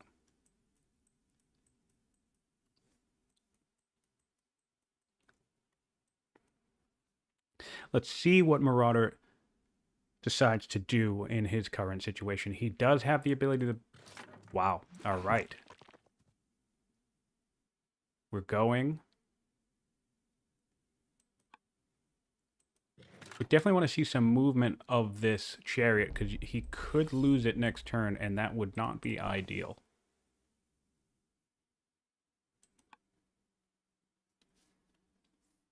Nice to see some early aggression, though. Always makes for good, interesting content. Oh, all right. We have very angry Persians on the pagan family, but very happy Zoros. All right, Marauder doing some good scouting, trying to figure out what might be coming down the pipeline to take him out. Trying to get a sense of what he should do with this chariot. He does have access to amphibious to try and... Yep, all right, of course it makes sense to retreat that chariot. Definitely don't want to lose it. Came in to keep the pressure up.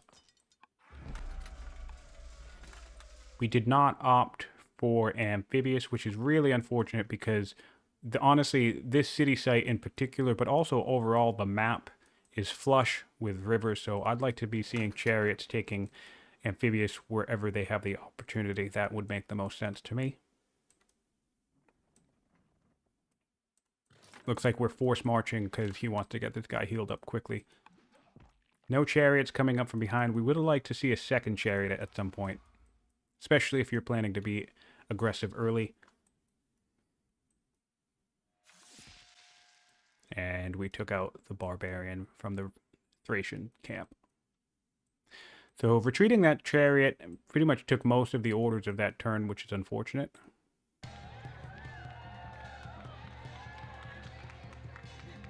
A marriage offer. And we can get state religion.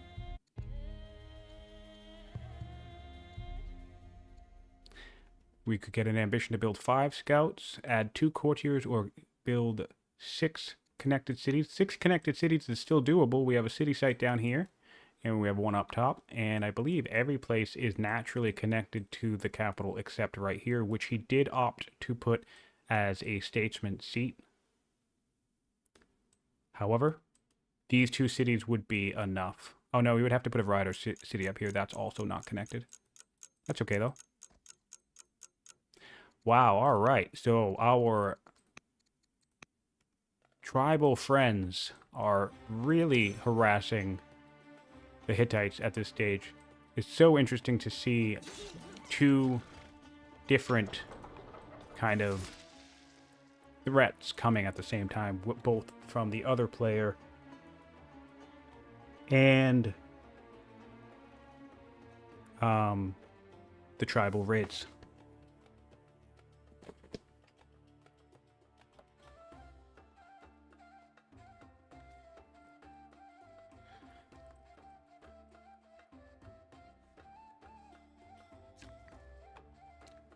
The Hittites still have a really strong economy here, and this is one of the things you can run it. Are we gonna get a kill? Oh, all right, nice, we get a kill. All right, so we're 1 for 1. The chariot that came up over here got a kill off of the Hittites, and now the Persians have responded and taken 1 kill from the Persians. Sorry, the Hittites have responded. Now, one of the risks you run in long term here is the Hittites still have a very strong economy, and they've expanded to their 6 cities. They have 1 city up on Persia, right? This, of course, is harassed. This is distracting them, but the risk you run is if you're kind of going to do an assault like this and you're going to have to back off, well, what we need to look at is where is the Persian economy and where are the Persian orders being spent? If the Persian economy is weaker than the Hittites, then an event like this, where you're invading and not really making any clear gains, that can set you back quite a bit. So it's a very risky play, but it's a bold play, and I like it. The Hittites now have more military score. We have phalanx in 4 turns, so eventually any chariot potential, we have a 2nd chariot being built. This is about to get completely shut down, right? And if we take a look at the science graph, the Hittites are just gaining a clearer advantage. Much of this is still coming from intelligent. Well, not much, but a good chunk of it. So that could shift when we change to our zealot heir. But still, strong position for Hittites. They might have gotten spooked a little bit from the arrival of Persia, but I think Persia may have jumped the gun there. I definitely appreciate the idea of following the raid in. Like I've said before, that's something that I like to do. It's certainly a fun and cheeky strategy, but probably want to bring in a little bit more if you're going to do something like that. I would have loved to have seen a 2nd or maybe even a 3rd chariot.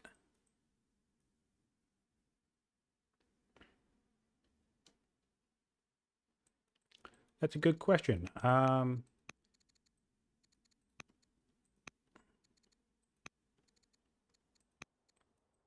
The riders are doing fine. It's hunters that don't like having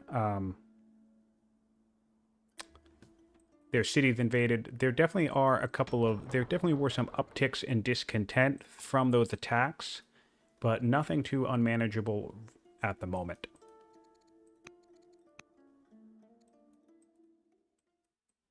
We're having disciples built on both sides of the map. We have a Jewish one here, and now we have Persia following up with a Zoroastrian one.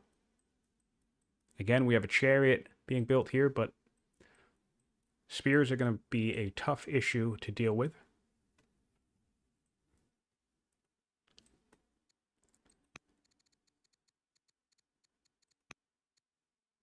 Currently, Persia does have the higher income, and of course the higher orders. In terms of resource incomes, however, the Hittites have a pretty sizable advantage in all 3 categories from Persia. They're both neck and neck when it comes to culture, and this is a good chunk of this is probably coming from warlike as well, but the Hittites have an advantage on training. Well, and also the zealot heir would contribute to that as well. neck and neck in legitimacy at this stage as well. All right, we're back at the Hittites, and it looks like they have successfully repelled all hostile forces from their lands, and they can go back to building up, although they do have another tribal raid coming from the Thracian site, but that should be no issue for them to deal with. Opting to build a militia in Kanesh, a warrior, and this is the type of behavior that you like to see. The Hittites suffered an early assault, and their immediate reaction was to just build military units almost everywhere. We have another one in Kadesh. We have Phalanx coming in 3 turns, so any one of these warriors will easily be able to upgrade 2 spears. We have 700 wood to pull that off, plenty of training income to pull that off. So that's a really, really good response here from Yagman to the situation. And let's not forget, especially if you missed it, Yagman failed to clear his first tribal site. He suffered a huge setback. He managed to clear it, but it spawned an extra unit that killed his starting warrior. So Yagman was coming from behind for quite a while. Not only did it kill his starting warrior, it respawned the camp, so he had to clear it a second time. And now he seems to have bounced back into quite a strong position.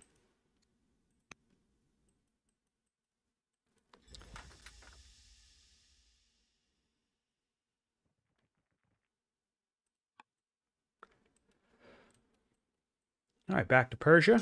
We're picking up administration. Let's see if we have any targets in the tech tree yet. No, not 100% sure if he has a specific goal. I suspect we're probably thinking about 4 laws or 7 laws. The Persian unique unit is incredibly powerful, even though it is a horse. It is a ranged horse, so it can deal with spears pretty decently enough. For those of you who are unaware, ranged horse units will still do the full damage to spear units. Of course, the spear units will still do their full counter damage to anything that is a horse, but the spear bonus defense is melee only.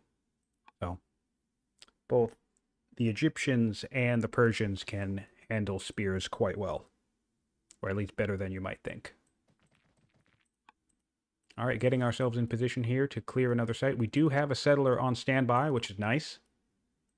And then that will put us in parity as Persia with the Hittites and their city count. Very cool map, very cool layout. Big fan of it. Both players are sitting on a lot of gold.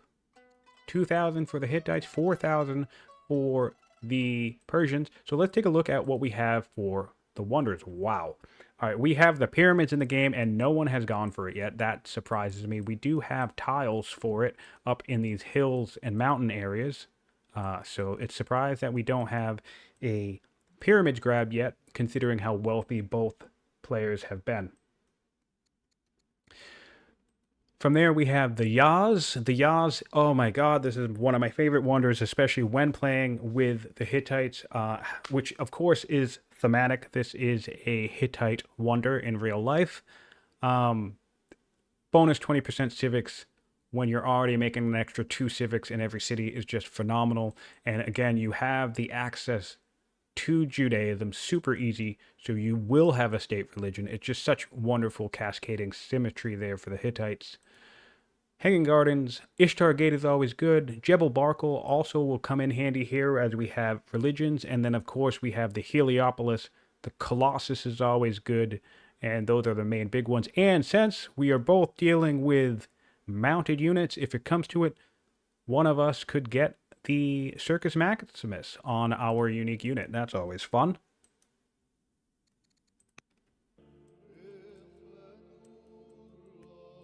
Looks like the Hittites are going to start pushing towards this camp, so they're really just keeping that momentum 1 up on their opponent in terms of expansion. Still has a whole round of warriors coming out. Builder's still alive. We are ill, however. We're blessed, so maybe we can get lucky and survive this illness, but time may be coming to a close on the era of the builder, so we'll do a stat check once she dies, since a lot of science will be going with her.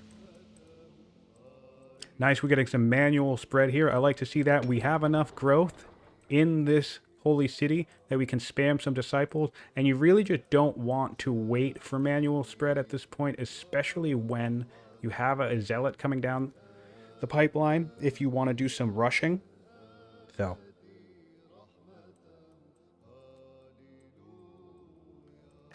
I can get behind the manual spread. Let's see if she adopted. We haven't adopted the state religion yet.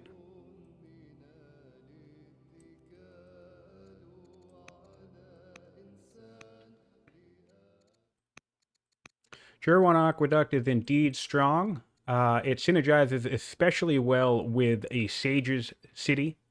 You get the extra specialists for free in all of the farms, and then all of those extra specialists will have an extra science for sages.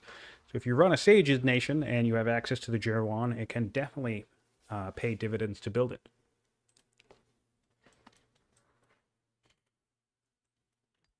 All right, Persia has cleared their 7th site, or sorry, 6th site.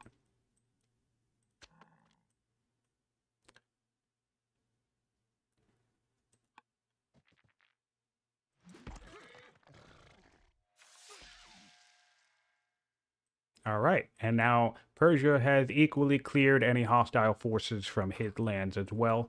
We have 1 remaining camp, and the Hittites have successfully managed to keep a spy in Persian territory. That's always nice to see. See what they opt to go here. Like at that family totals, we have 2, 2, and 2. This is a bit unfortunate. I think I would have liked to see hunters here, and the 2 reasons for that is not only do we have the camp up here, but the bigger thing is your rider slingers will get that extra. Sorry, your hunters slingers will get that extra 10%. And I just love comboing the family territory bonus with Sentinel. That gives you slingers that are shooting at 30% strength. Just really, really strong.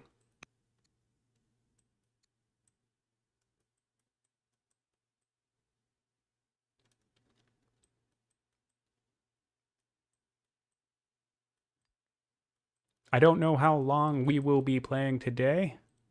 Looks like we're currently at nearly 2 hours, so it's entirely possible that players would break for a second part after 2 or 3 hours, which is totally fine. But it's looking like this game could also have quite a ways to go at its current state. 1 more turn on Phalanx, so we will be seeing spears soon. And I suspect Persia would not be thrilled to see a bunch of spears cross the map at some point. So again, I'd really like to see some orders and resources being spent on building road networks. Take this trader's worker and just road clear across the map.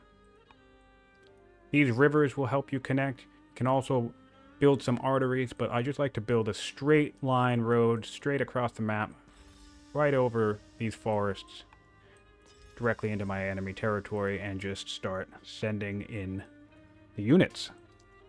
Of course, not a bad idea to secure the last city.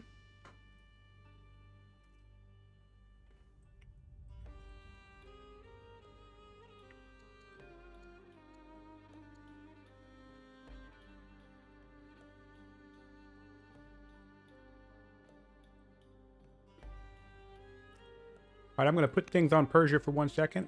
I'm going to step away for approximately 30 or 40 seconds just to get myself a glass of water. Bear with us for 1 moment.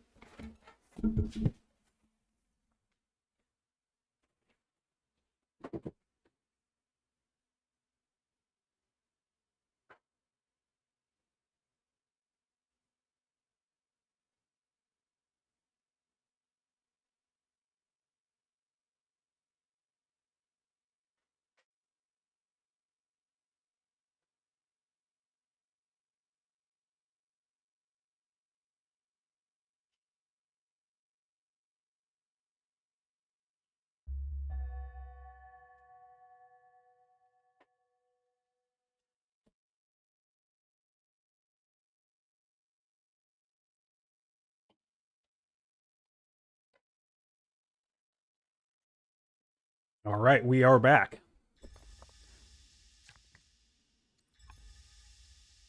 Oh, excellent. We can get a free garrison. Oh, that's fun. I didn't know that that's where they come from, just from upgrading somebody, huh? Well, oh, no. Interesting. I wonder if this is any character or just a chancellor. Well, anyway, we do have a free garrison in this city for when we want it. That's super useful. Going to be a little bit of an extra order. And, amusingly enough, would that? I don't think that would give us access to our unique unit. We also don't have horses in the region anyway.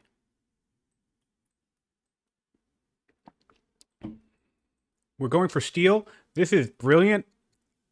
I love the intuition here. I really, really love the intuition here. He showed his chariot already. So he's anticipating that his opponent would grab spears. And another way you can anticipate that is by looking at law choice. He knows that his opponent has freedom, which means he knows his opponent has labor force, which means he knows that phalanx is an option. So very strong intuition here to go for steel right now and set himself up for potential axes. Love that from Marauder. So we're seeing decent play on both sides as the Hittites go north to deal with the Thracians. Let's do a check-in. Well, actually, no. All right, so we have our ruler severely ill. I'll do the check-in on stats in about a turn or two if she dies. That way I just don't repeat myself every 3 minutes. We're going for a sizable border boost. Almost every possible city that we could settle on the map is going to get boosted with its border. We love that. Love to see it. And we do have our first wonder. Oh my goodness. Wow. Love it. All right, so we have Ishtar Gate. We're going to get developed culture in every one of our cities. Likely we'll be clearing this camp in time for the final settle. I don't see a settler. Oh, we have a settler right here. Okay. Great. This is, all right. The Hittites are straight up cooking. I'm trying to be unbiased with my love for them as a faction, but I'm just happy to see that they're doing well. So good on Yagman, good on him. This is great to see. This is just such a wonderful synergy. Double victory is not on. Tournament rules has it off, but again, players can negotiate among themselves and keep and change any tournament setting. So you could play a game with double victory on if you wanted to, as long as your opponent agrees. But this is great to see, and we do have a builder. Interesting enough, he is stacking this, so he's speeding this up. He might not care about waiting for the city to settle. Personally, I would. Developing culture in every single city is phenomenal for rushing potential, and if this ruler sticks around, that's going to be an extra science boost as well. Really, really great to see. Going straight for a spear in the landowner's seat. Not sure how I feel about that. Okay. See, that's a little bit more like it. I'd probably still be going for growth units. For example, we're building a scout up here for 4 turns when we could be building a worker in 3. This is the level of efficiency that I try to do. Of course, when you're on a timer, you can't pull this off. We could do a scout in 2 turns. So both of those units, right, a scout and another worker would be done quite early. But it's hard to min-max on a timer.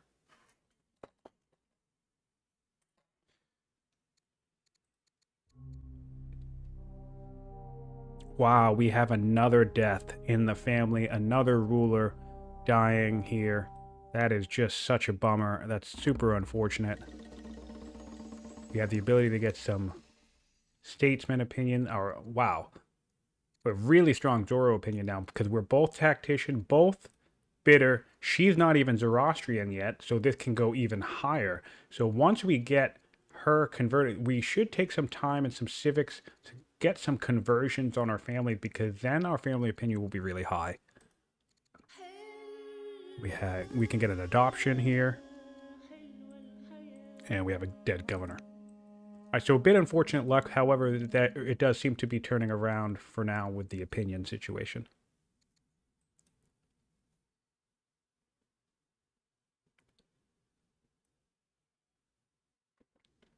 He does have that does put him on the clock of 20 years to connect his cities. Persia also has labor force, so he could attempt to build roads to finish that ambition.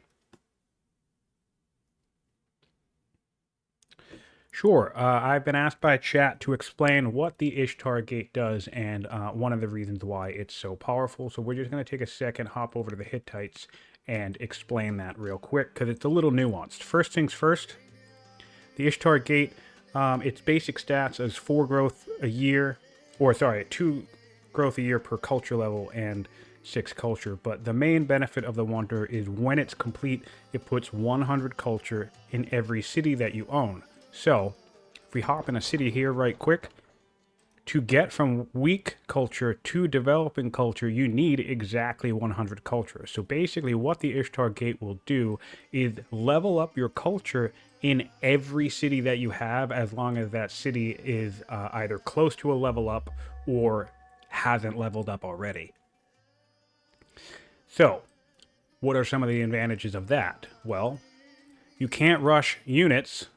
You can't rush units until you have developing culture. So if I go over here, take a look at that. Look, you can't rush units. So that's one thing. Having all of your cities become developing without needing to invest in any culture in them is just massively powerful long term. And then the other thing is let's not forget, is every time your cities level up, they get a culture event. So once this is finished, Yagman will see 1, 2, 3, 4, 5 different culture level up events that will give him a decent payout for the Wonder. It's a bit of a cascading effect. Very, very great Wonder. Very, very great combination to kind of rapidly expand and then build the Ishtar Gate and just have a huge payout from it. And of course, when it comes to points, we know that every culture level is worth a point in a city. So you can also do a tactic that I affectionately call the Ishtar Bomb, and that is if double victory is on, which is not on here, and I believe the point total is high, so this point total is much higher to win this match. But if this point total were lower and double victory were on, a play such as rapidly expanding as fast as possible and building the Ishtar Gate could win you the game instantly from a double victory. And I like to call that the Ishtar Bomb. And I actually have a video on this channel where I did that to somebody, if anybody wants to check it out. And interestingly enough, I did that with the Hittites. So there we go. Anyway, back to this game. We have really good options here. I'm not even 100% sure what I myself would take. Probably, I'm in such a strong position here. I think I would be greedy and take monasticism and get myself, to set myself up with monotheism. I tend to not bother with the polytheism divine rule combo. On the Hittites, I just kind of lean hard into Judaism as the main benefit. But either would be great.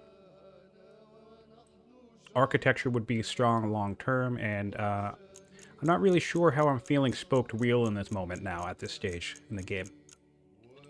Worker, scout, settler, so we're still developing. And wow, okay. So the Persians are much weaker than the Hittites at this point. That is something I would be keeping my eye on. You could really leverage an advantage here. Again, I really would love to be seeing road building. We have Yagman developing rather than any aggressive posturing. That's a bit unfortunate. We do have road building on the other side from Persia, which does make sense, as he does have that ambition about connecting cities. We will see if he decides to go up this way to finish that ambition. He's going to have to bring his troops up here.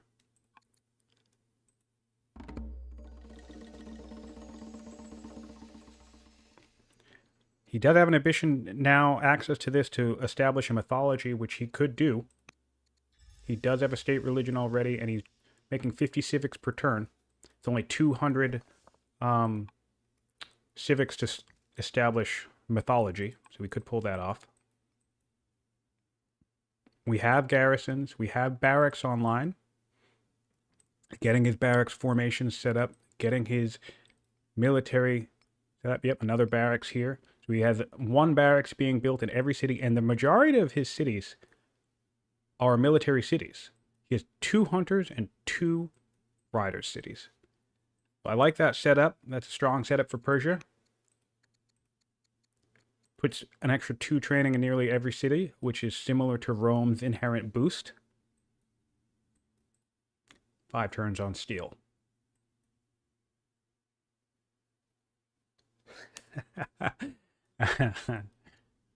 Yeah. All right. Well, we still have a severely ill queen on the Hittites. So she's not recovering from her illness yet.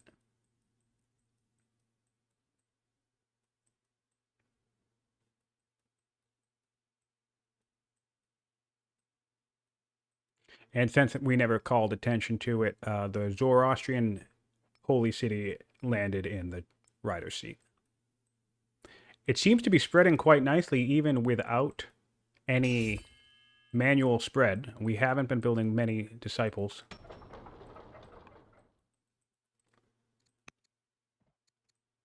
All right, we have some tribal attacks on Persia. It's still severely ill. We haven't cleared the illness, but it hasn't made us doomed yet. So we're surviving quite nicely. We have our first spear, likely from an upgrade. Yeah, this camp should come down pretty easily. Just a few more turns on that. Not much is slowing Yagman down. I don't see much in the way of ranged units on this side of the map. We have gone for citizenship. Yeah, no trapping yet. Real strong delay on trapping, which means no military drill. So Persia has barracks potential. Long term could build himself up to outproduce the Hittites. However, I mean, citizenship is more civics. And as the Hittites, you can kind of get away with rushing with civics quite a lot. So, and if this game goes really long, maybe we could see an interesting scholarship showing. We have seen scholarship in the tournament already. So we could see if that could come into play. Coming in for a route up here. That's always nice to see. Chariots are pretty solid for clearing tribal units. Always nice to have 1 or 2 around.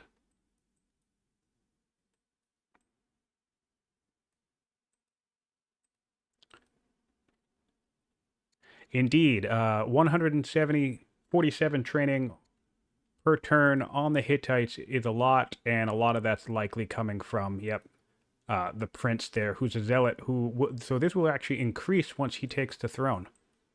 And don't forget, he'll be able to rush with training, so that's another reason why the barracks aren't as necessary for the Hittites in this particular situation, because soon he will be able to kick a rush economy into overdrive.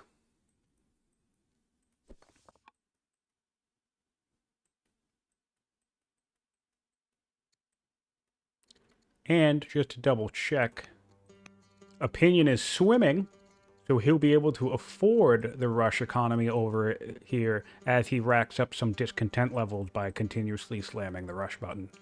So yeah, the Hittites are in a decent spot on that front, and they don't necessarily need barracks in their current situation. They could do without.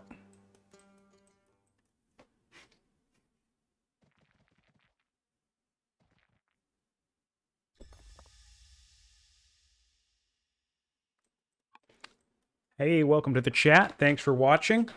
We're really, really happy to have lots of interest and participation in the tournament. And of course, if you're watching this later on YouTube, we're thrilled to have you clicking around and watching at your own pace as well. We hope you're going through the whole playlist. If you're not sure where the playlist is, just hop on Discord. We have, you can ask anywhere, but we have a thread for the tournament. You can just ask about the tournament playlist. We're going to try to do a little bit of a better job of spreading the links around on the different sites, Twitch and YouTube and whatnot. But currently, of the 14 matches we have scheduled for the first round of the tournament, I believe we're going to have video coverage of 12 or 13 of them. So that's pretty amazing. And yeah, no, we're happy to have everybody paying attention and getting involved. It's such a phenomenal game. It's my favorite game, certainly right now and possibly of all time. So happy to have everybody excited. And yes, when I'm not casting, I'm watching the streams myself. So I'm barely even playing right now because all I'm doing is watching the game get played. But I love it. It's fantastic.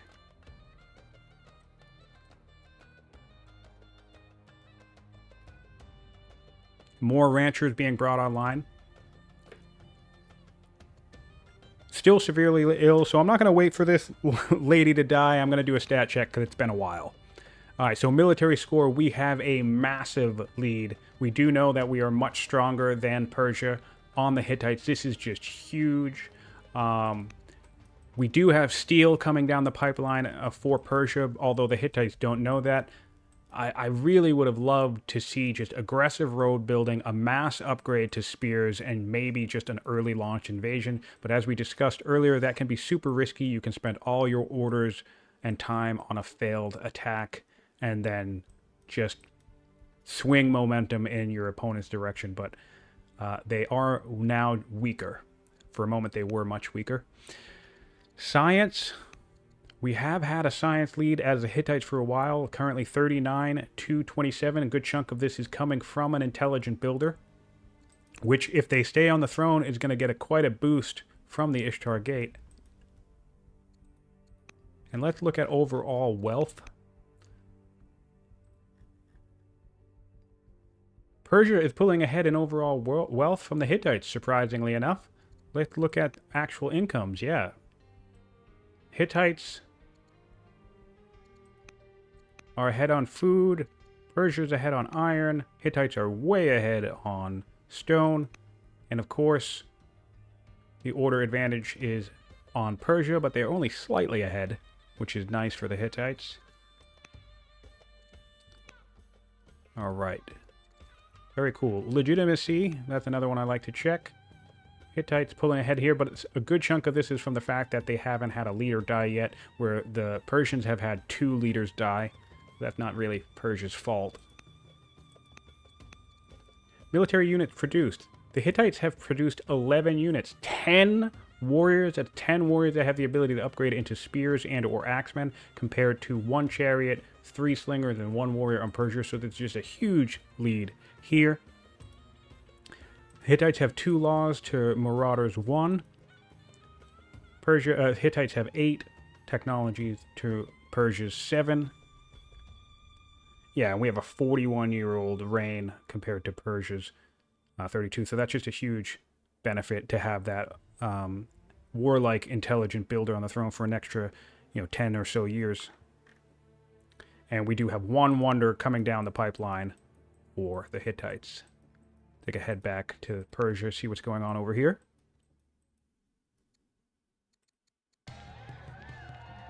All right, this is fun. We can clear bitter if we want, and take extravagant instead. That could be an option. Still, we're finally starting to build more units everywhere. This will help bring our military back up. We did take the ambition to get all of this extra resources. It's going to take some time to get us the ability to generate that wood, though, so I don't know if I would have went for this ambition. This one can always be a tricky one because this 20 resources of each resource isn't too difficult to get the number, but it entirely hinges on how close you are to forestry. So I don't like to take ambitions that dictate my tech path too much. I like to stay... Oh, right. We have a build up of... Oh, see, let's take a peek here at the Hittites. I really like this. We have a build up along this border with a tactician leader. It's in the woods, but we're trying to bait the Hittites. Because the Hittites can see this guy out in the open, but what the Hittites don't know is if there are 2 or 5 slingers in this woods. So it would be interesting to see if the Hittites fall for this move. Always something to be mindful of what archetype your opponent has on the throne in the current moment. We've cleared this site in the north of the Hittites and have killed the final Thracian. Our settler will be done in 1 turn, so I would like to assume we are going to, in fact, wait until the city is settled and just get the full benefit of the Ishtar Gate. Massive. So cool.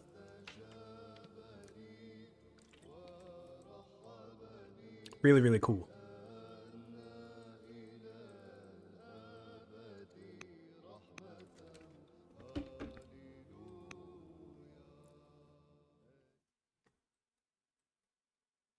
I'm just going to hop back here to just see what the Hittites can actually see. Okay, yeah.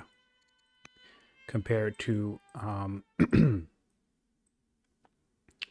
Persia. Oh, Persia just lost a scout. I missed that, but Persia's scout was somehow exposed over here. And the Hittites have taken care of it. Yep. So they did actually have good vision back here, but they just lost it. Bit unfortunate for the Persians, but interesting we have a rushed warrior. Not sure I quite understand that, but okay.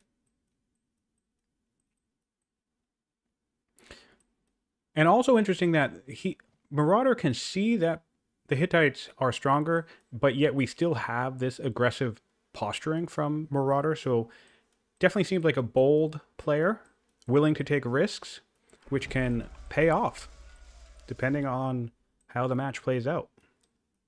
2 turns on steel.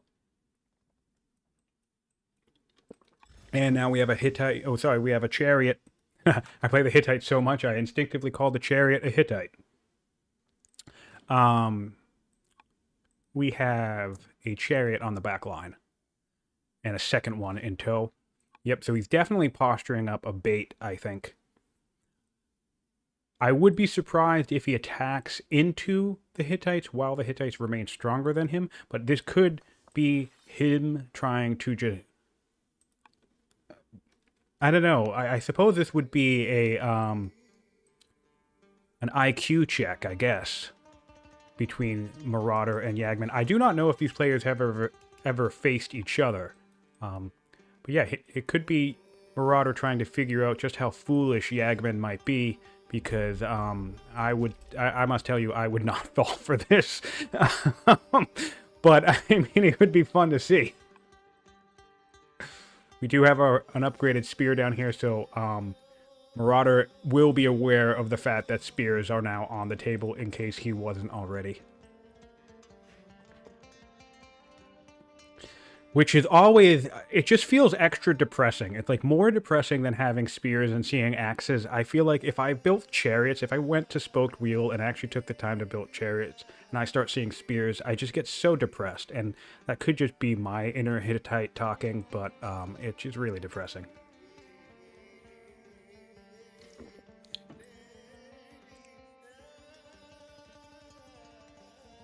Four turns on the Ishtar Gate. We could even come down with this worker and speed it up here.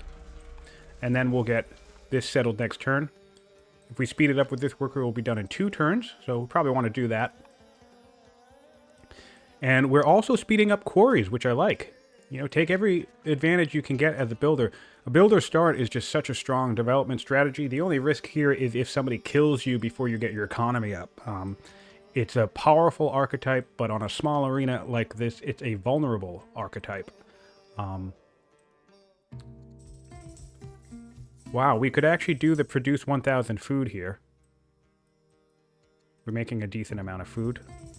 Or we could build the hanging gardens. We went for the 1,000 food. Interesting. Oh, we don't have the wealth to build the hanging gardens. That makes sense.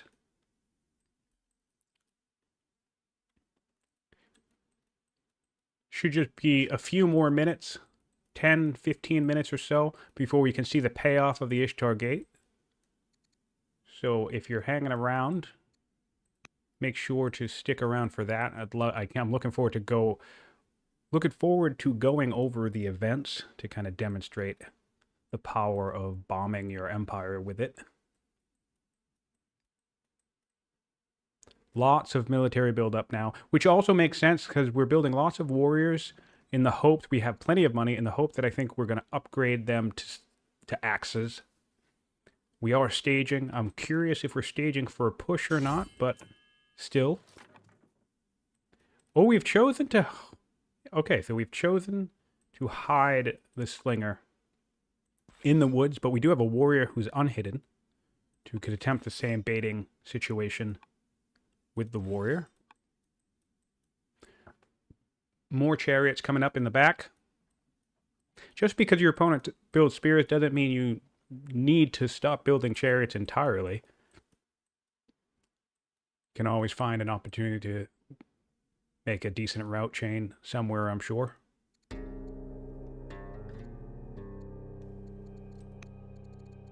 Strong, strong family opinion from the Zoro faith. Be interesting to see if we can get another conversion here on the oligarch, although she's a bit old. Normally in situations like this, I like to start with the young people and convert the pagans.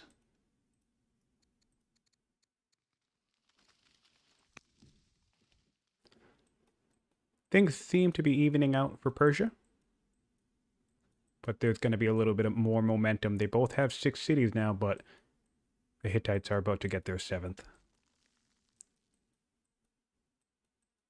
And of course, the science lead is still in favor of the Hittites.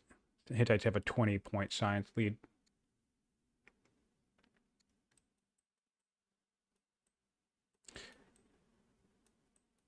Lots of stonecutters being built around the Hittite Empire. They're really emphasizing that civic potential.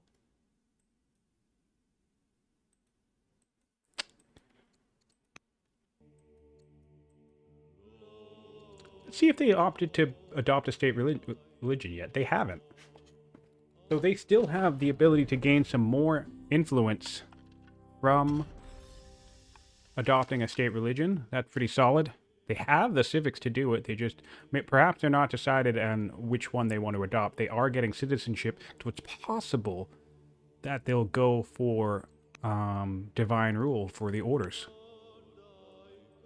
Let's see if they have any shrines left to place around. Yep, they do. They have 1 shrine left, I believe. That must mean 2 are in one spot. Yeah, 2 are here in the capital, so they could get 1 more order from an extra shrine.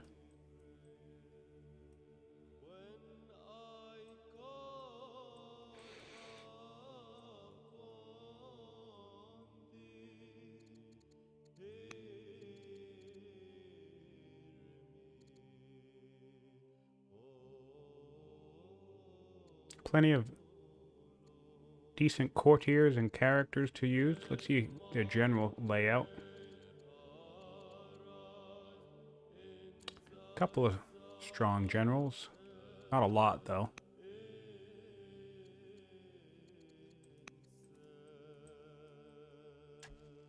Alright, so we have stacked a builder here to finish this up quicker.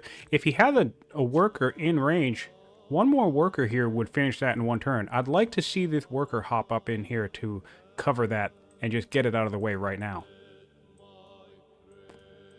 Building a quarry up here. He might come up here for the double stack, but really want to see this worker move.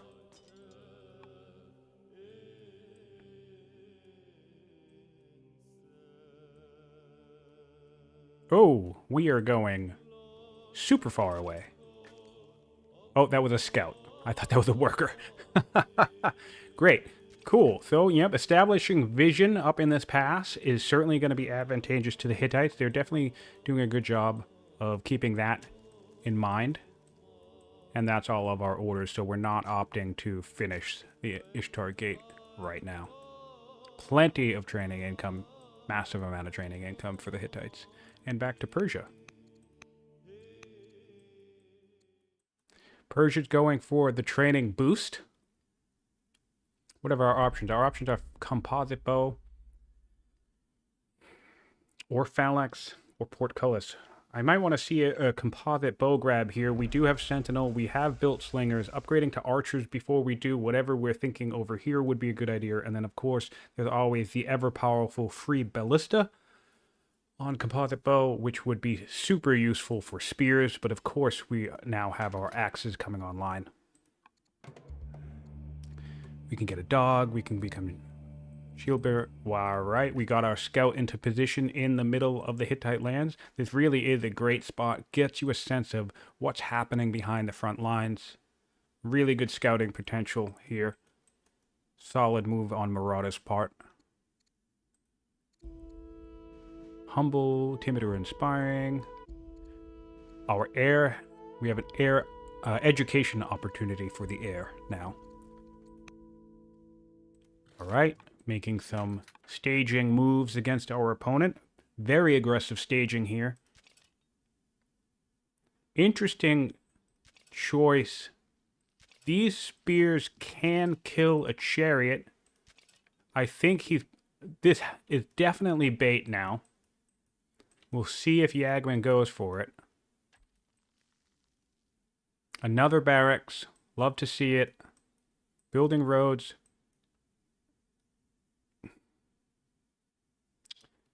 Yeah, I guess this coastal territory isn't quite consolidated yet. I still want to see some roads to get this last connection for the ambition set up. We literally just need 3 roads to do it. Doesn't seem to be a particular priority for Marauder.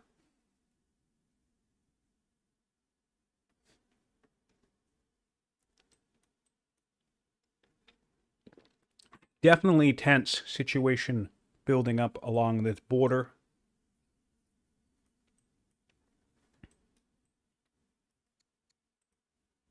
Still curious what education, and we're going for tactics again. Of course, tactics is going to come up a lot in these types of duels. Makes sense. We have a decent chancellor generating some good gold like that. Should be hopping next to back to the Hittites now. We're really going to keep an eye on this border to see if they take the bait.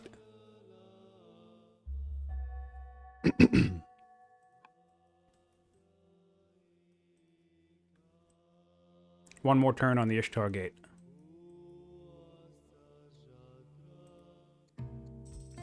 Nice. And we have a decent event, a popular board game.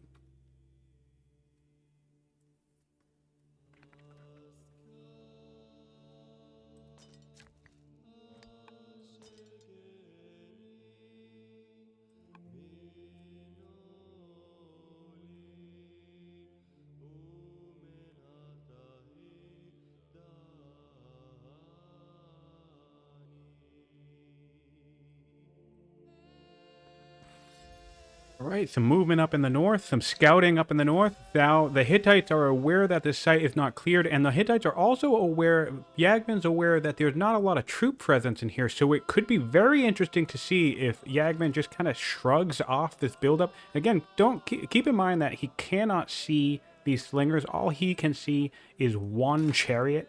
So, in fact, he would only be able to come up. He wouldn't even know, honestly, if he tried to come up and kill this. Yeah, so he'd probably have to move like a militia, but he spent so many orders, I can't expect there's going to be any movement down here. It would be very interesting to see if Yagman just decides to just jump across the map, take this site, and build another city. Keep an eye on these build queues to see if any one of them pops out a settler. Building an amphitheater here. Very nice to see. We are strong culture in Hattusa, so we're generating much better culture than Parsa, which will put us on track to get the Heliopolis if we want it, or the Circus Maximus.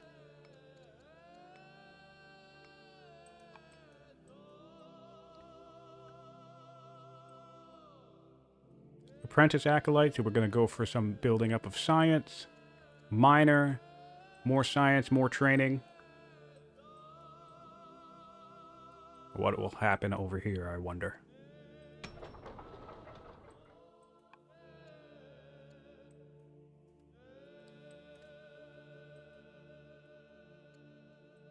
We do have a luxury. It's pearls. Okay.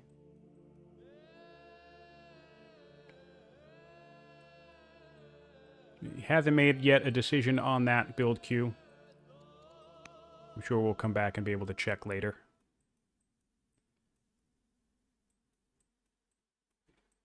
Now keep in mind that Marauder has no vision on the northern side of the map, so until these troops were in about this location, Yagman would be free to advance on this area and settle if he wished. We're opting for a treasury over in Ankua on the Hittites. And wow, all right, we are going in. We're stunning a spear. We're attacking a militia. We're going in. Not going to quite get this kill. I'll be curious if we opt to send in a chariot to secure it. No, we're moving up with an axe. 7 orders left. Promoting. Moving, and we're advancing another axe, keeping the chariots behind. Seems like this... another promotion with another decent general. That's great. Seems like we might be content to let this militia get away, which is fine. Drawing attention down to this battlefield.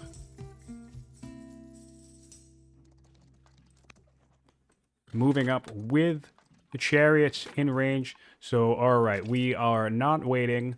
Didn't secure any kills. We are signaling to Yagman that we've come to say hello.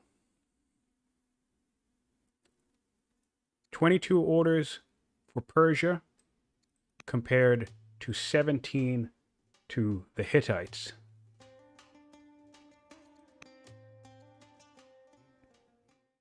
The Persians are spending 3 on improvements, so that's 25 orders total. Sorry, the Persians. The Persians have 25 orders total, compared to 23 orders total for the Hittites. So the Hittites are actually keeping pace with the Persians in terms of order potential.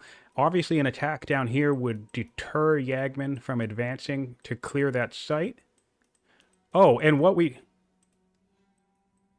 All right, no, I want to make sure I do not forget about the Ishtar Gate popping off on this turn. So I have my attention pulled in 2 different directions.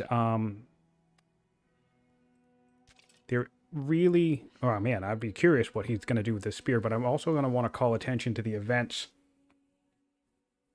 Just to give a kind of rundown of the Ishtar's power. We're getting 1, 2, 3, 4, 5, 6 culture events from the Ishtar right now. Has 8 events, including the Ishtar Gate. So let's take a look at what that's going to look like. You can get the Lorien Mine or an extra discipline. You could get 6 culture or 40 opinion or a courtier. You can get another discipline or another stat boost. We could get salt, training, 200 wood, or more stat boots. You could get 55 science, 110 civics. And we could get another 55 science, so that's 110 science in total, a worker or a lumber mill. So, that's the type of payout. Not massive, but it... And don't forget that there's like 50 different culture level up events for like developing culture. So those events could have been completely different, but you basically get a huge lump sum payout for building it. We definitely have backed off the worker from the front line. We're upgrading more spears. We have 3 spear upgrades, which is a bit disappointing because just enough vision here is lost that Yagman cannot see the axes. Yagman is still thinking, I'm looking at slingers, I'm looking at horses, so I'm gonna come mess him up with spears. Let's see what these types of axes could do here. I have to hop over to Persia to do that. Yeah, axes can do quite a good amount of damage to these spears. But he's ready. He's ready to be on the defensive.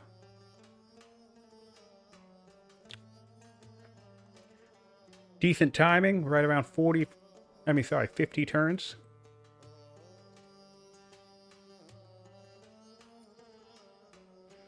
Yes, and this bonus effects will kind of detail the whole layout. I probably could have just waited for that. He went for the science boost, the first one. He went for the second science boost. That gets us citizenship now. That means we have a lot of good technology options right now. Trapping in 1 turn, navigation in 3, spoked wheel in 3. Our opponent does not have spears to the best of our knowledge, so spoked wheel could be interesting. Seems like Yagman has no interest in bringing in his own chariots into the fray. It does make sense because you can rely on the heavies. However, he still only has 2 laws. He can adopt his 3rd now. It'll be interesting to see which he goes for. We're sending it back to Persia, so I'll check on that law when we come back.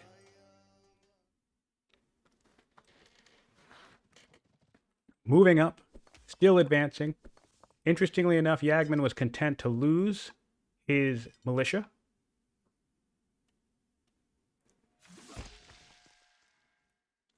This spear is stunned, so it very likely will die. And don't forget there is a river here. Moving up against this river would probably make the most sense.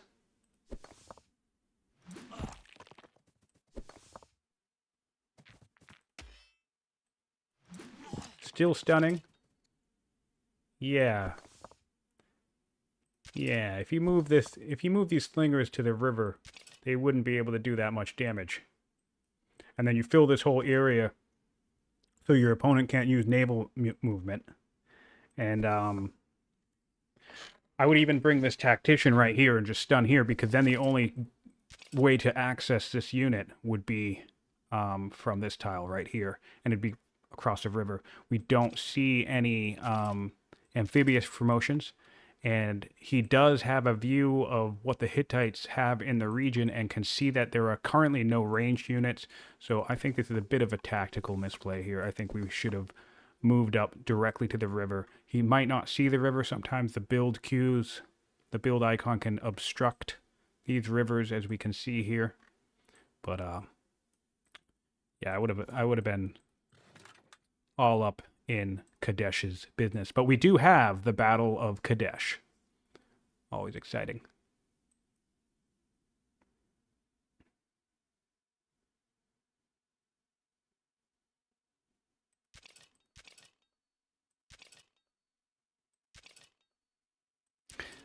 Doesn't look like these spears will be able to get a kill, so there is a risk here, and that could be Marauder's goal.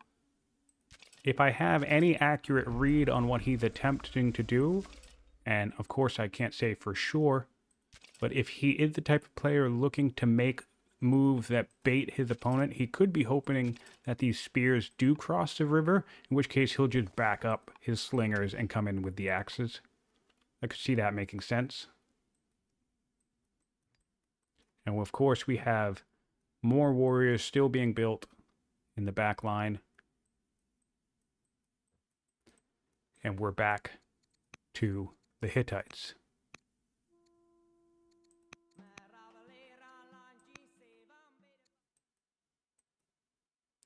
And the Hittites opted to go for legal code, so we're going heavy into civic generation. Makes sense for the Hittites. Ability to have an eloquent, oh wow, an eloquent leader on our granddaughter. Let's see if they're second in line as well. Yeah, that'll be solid. Really would like to see the Hittites bringing in the Yaz here at some point, but probably won't happen. Bit of an underrated wonder, in my opinion, but I think it's incredibly powerful, especially on the Hittites themselves.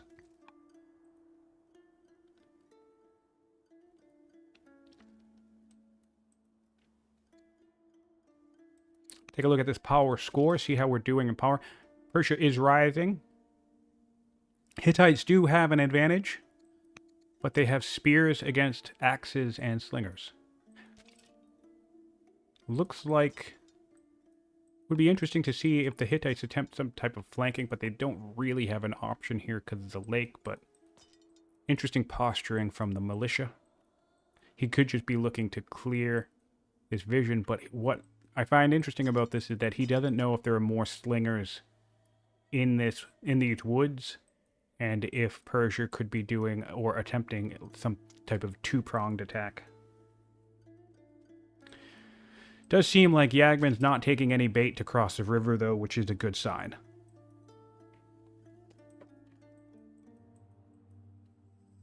Amphitheater will be finished in one turn due to builder stacking.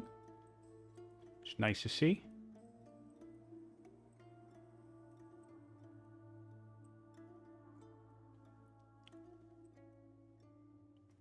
We're opting for navigation, which will be our fourth law. And our opponent still has shown no sign of having their own spears. So we could see the heavy chariots come into a big play here. Let's not forget, we have the ability to build garrisons everywhere. And then we will have the ability to build strongholds everywhere because of that Ishtar Gate play. Could see a strong showing of heavy chariots, and the last part of that is we have a zealot that's going to come up on the throne eventually, so then we can rush everywhere. It would be really, really interesting to see that synergy pay off. Where do we have our horses? Our horses are... There's one here. There's one here. I thought there was a third one. Oh, there's a third one right here. Currently unimproved. Alright, back to Marauder, who's living up to his name and aggressing heavily against the Hittites. Alright, we have another kill outside the walls of Kadesh. Ooh, a free Byreme could be interesting. Doing some decent damage to this city. Oh, wow, yeah, and this axe blocking the way, sitting right in this location, so only one spear can come up attack him. This is a really nice tactical location. Plenty of slingers, plenty of ranged attacks to keep poking away at the city. It's going to cause a rising level amount of discontent. So even if he doesn't take the city, it could end up harassing the Hittites tremendously. And our heir has the ability to become bold or romantic. It is a tactics student, so I would expect bold in this situation.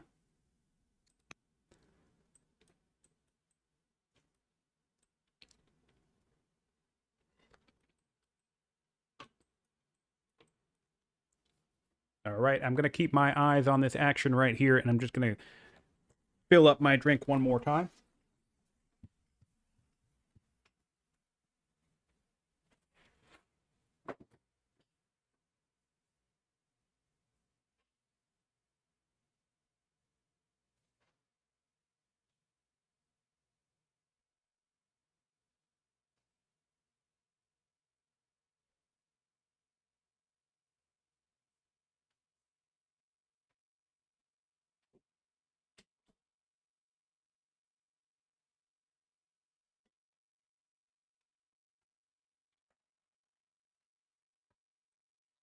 All right, we are back. 8 orders left for Persia. Still some road building, and this is the type of stuff that you like to see, because again, we have lots of military production in the back. We're going to want those things to get to our opponent, so some aggressive road building is important. Conversely, on the Hittite side, we don't see any of that. We are opting for import horses in the capital, though, which does make sense, of the Hittites.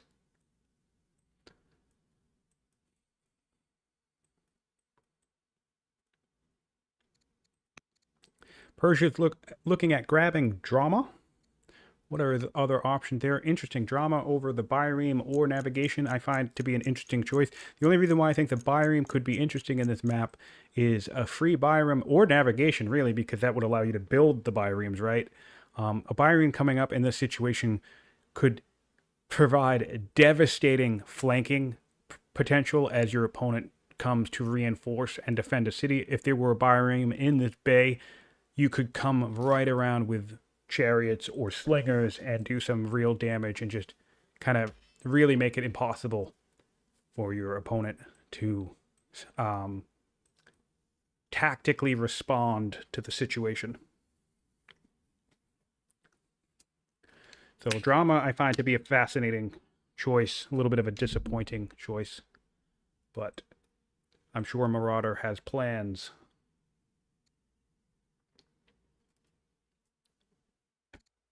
Hopping back over to the Hittites, we do have conversely, we have navigation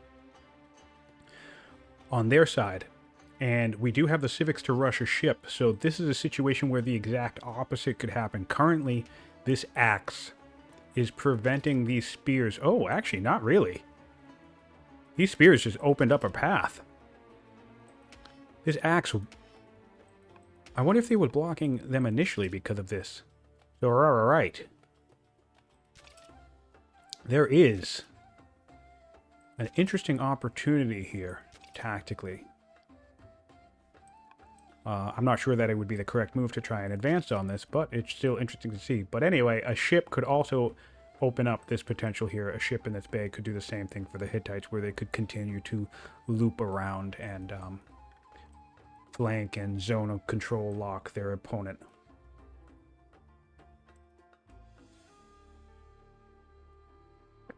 Wow, we have our Hittite zealot on the throne, and he got an event to become ruthless.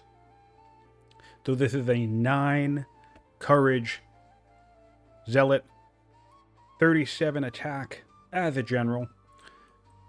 Are we located anywhere? I don't think we're on anything.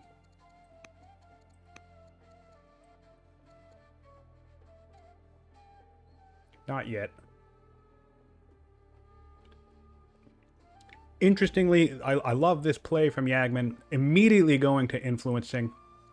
Our opinion has dropped quite a bit, so that does make sense, but he really does seem to be the type of player to make use of that political ability of influence. Different players lean into those types of abilities in different ways, so it's really cool to see that his first action while taking the throne was to influence someone.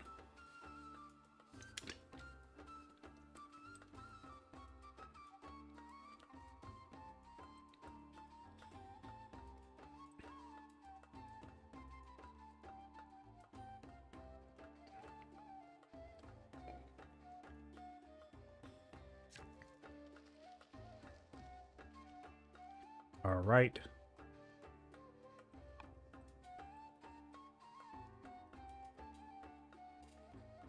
Still some vision up north. No advancing from the Hittites up north. It does make sense.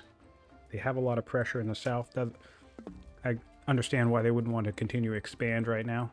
They do have an opportunity, but not really with an army outside of their gates.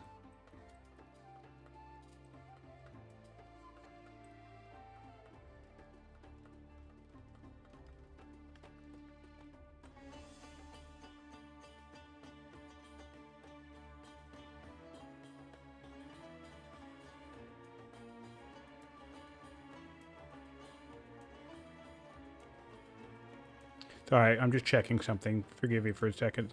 I haven't stopped the commentary. I'm just reading something. I tabbed out a second to read something.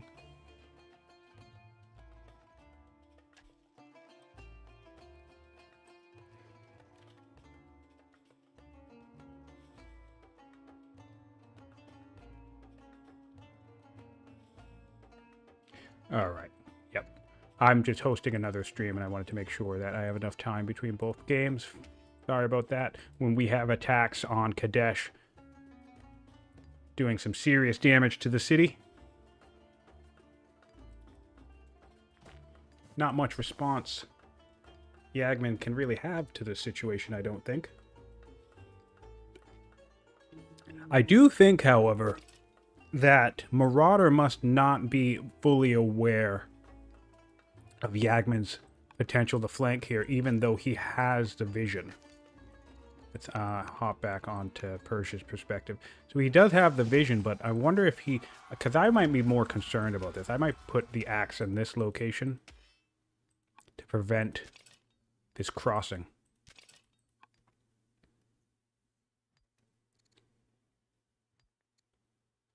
They are similar in power. Let's take a look at that.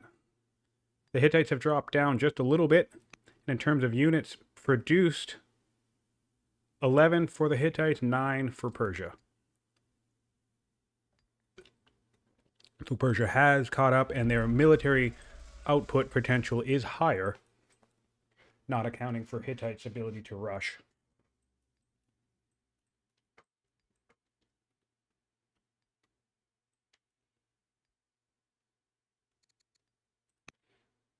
The Hittites will be getting their 4th law next turn, so Yagman will have the ability to build strongholds. He needed his builder to survive just a few more turns so he could stack workers to build those strongholds as quickly as possible. They will be delayed by 5 turns now. Or maybe 6, I forget.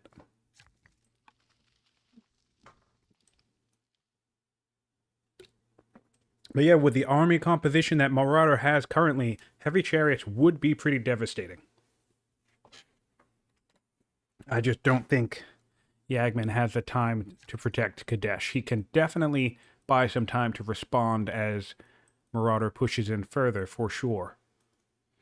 And let's see how close. All right. Okay, so Phalanx is not even in the draw pile for Persia. There is a slight chance it could end up in the draw pile, so Persia will remain without spears for quite some time. That does give the Hittites a window of opportunity to really flex their heavies. Scholarship on the table, that's interesting.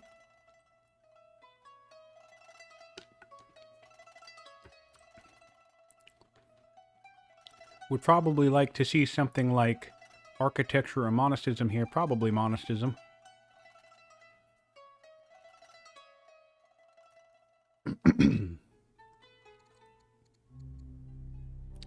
Ooh, we can get the Book of Sea. Wow, that's exactly what you need in this moment. Really boost some family opinion. He hasn't adopted a state religion yet, and that's going to get him, as a zealot, that's going to get him an extra 60 opinion with whatever religion he adopts. So he should go ahead and do that soon. He's making 146 civics per turn, which is just awesome. He has adopted serfdom. So hopefully a state religion will be next.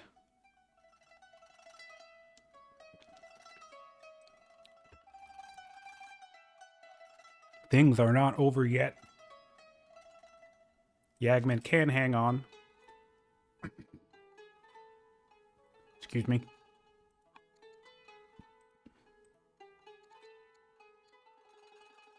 And he's opted for architecture.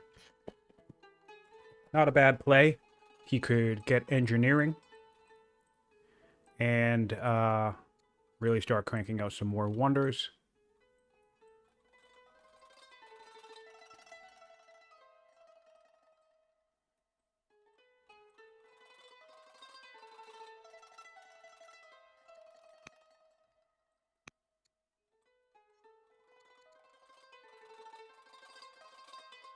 Could use some fortifications on his border.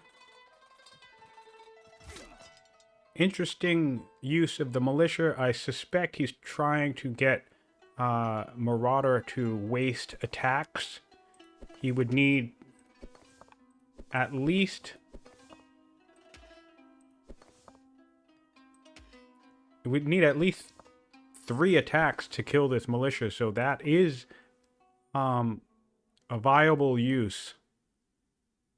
case for just sending in a unit to die. Sometimes winning a battle is knowing which units to lose as much as it is knowing which units to kill.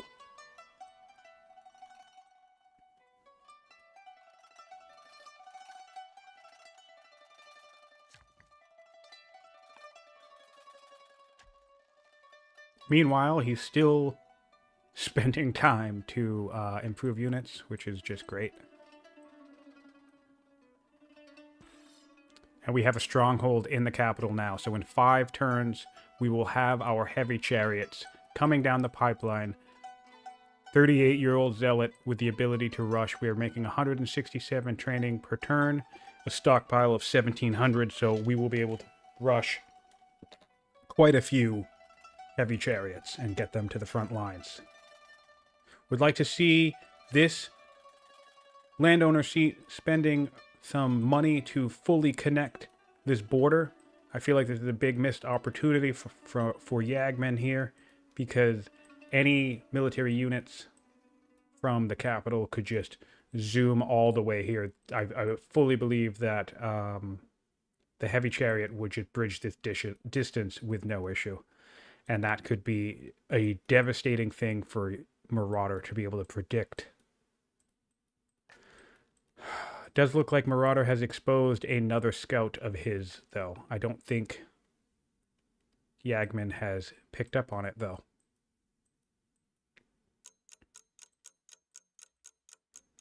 Right here. All right, we have some aggressive posturing on the part of Yagman. Once more making use of militia as bait, as distraction, as zone of control.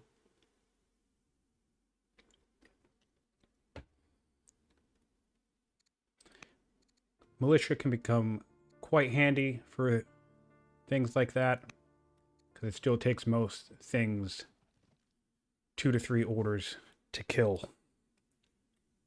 In every order that your opponent is spending killing a militia, then they're spending it not killing something way more important. Right? The Battle of Kadesh continues. Marauder is correctly not taking the militia bait, and he's opting to go straight for the city. That's smart behavior on both players' parts. Yagman moving the militia up to try and bait out some attacks, and Marauder just shrugging and saying, I don't give a shit about your militia. Oh, or we stun it with the tactician, why not? We wouldn't have been able to take the city this turn or stun the unit inside of it anyway, so I can respect the stun. I fully suspect the city will fall. Not really much Yagman can do about it, but Yagman at this point is pretty much waiting out the heavy chariot timer, because again, keep in mind, Persia is nowhere near spears, and once Yagman has the ability to make heavies, he'll pretty much be able to produce 1 every turn, probably for the next 5 or 6 turns, if I were to guess. So that's essentially going to be 5 or 6 heavy chariots coming out of nowhere as far as Marauder is concerned. Let's take a look back at the Empire. We have more warriors coming down. Another chariot, which I find interesting. Another chariot up here. This one's fine, but another one. We do see a lot of spears, so. And we already have a few, so I don't think we need more, but certainly doesn't hurt. Upgrading to Master Officer is interesting choice. I think I would just keep building more units, but it is what it is. Marauder will have to deal with a raid at some point.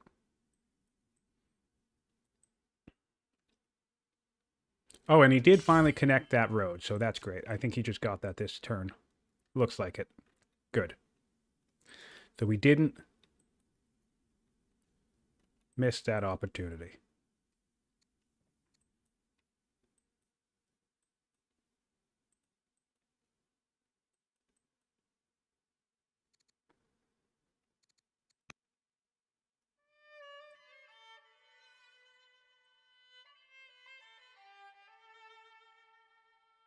All right, we have someone saying, we have Yagman saying he wants to take a break, and or they may reschedule. So let's see how long the break may be.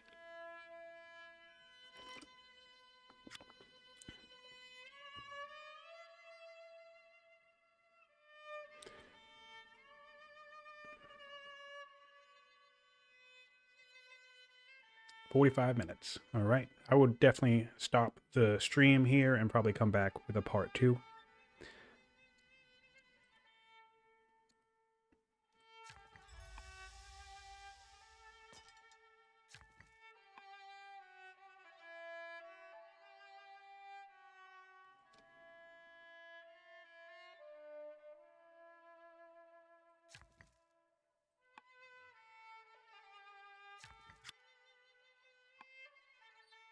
All right, it looks like we'll be headed into part 2 to continue the epic Battle of Kadesh.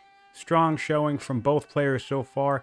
Really, really impressive from Yagman for coming back, failing to secure Kanesh at the start of the game. Again, if you're tuning in late or if you've forgotten, he lost his starting warrior, so... All right, that's fine. We'll go into next weekend, and that's more than okay. Let's take a final look around. Huge thanks to our players for playing. Military score, they have evened out. Persia is starting to eke ahead of the Hittites, but the Hittites do have 4 turns until their heavy chariots start pouring out through their zealot rushing capability. For science, we have... Oh, wow. This is a massive hit. I didn't check this, but so this was what we were getting from that intelligent builder, and that just shot down. Still a strong lead for the Hittites. However, we basically had our research cut by a third. Let's look at overall wealth. Pretty much neck and neck still. Slight advantage to the Hittites for overall wealth. Good economies from both players. But of course, the main event, Marauder's aggression towards Yagman. Great response from both players. Marauder went chariots, and instinctively the Hittites, Yagman opted to get spears, and then instinctively in response, without even seeing spears, Marauder opted for axes. So, really, really cool play from both players. Really, really good, interesting back and forth. We'll have to tune in next time to see if the Hittites can hold out and if the heavy chariots will come in and do what they need to do. We do have our zealot ruler. Let's not forget we have the ability to enlist now. So we can start enlisting axes and chariots ourselves.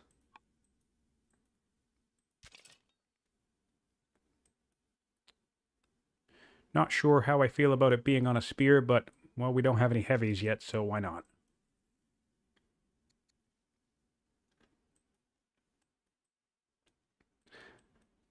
And I think what we'll be doing is taking this last turn, I suspect, before saving.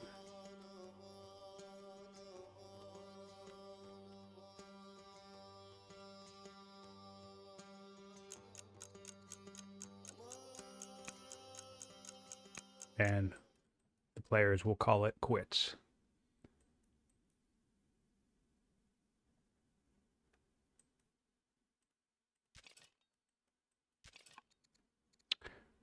Only 1 law on Persia, while the Hittites have 4. So Persia will be aware of the fact that that unique unit will be coming down the pipeline. On to Persia's turn.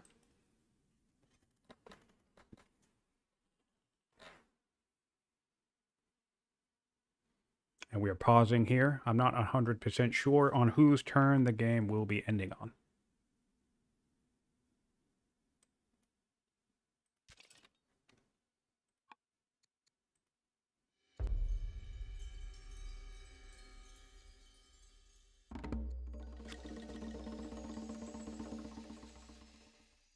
All right, we have the players saving. Thanks everybody for tuning in to the stream. If you're watching on my YouTube channel, we appreciate you tuning in. And there are lots and more games to come, and lots of content to look forward to. So take care and have fun in the old world.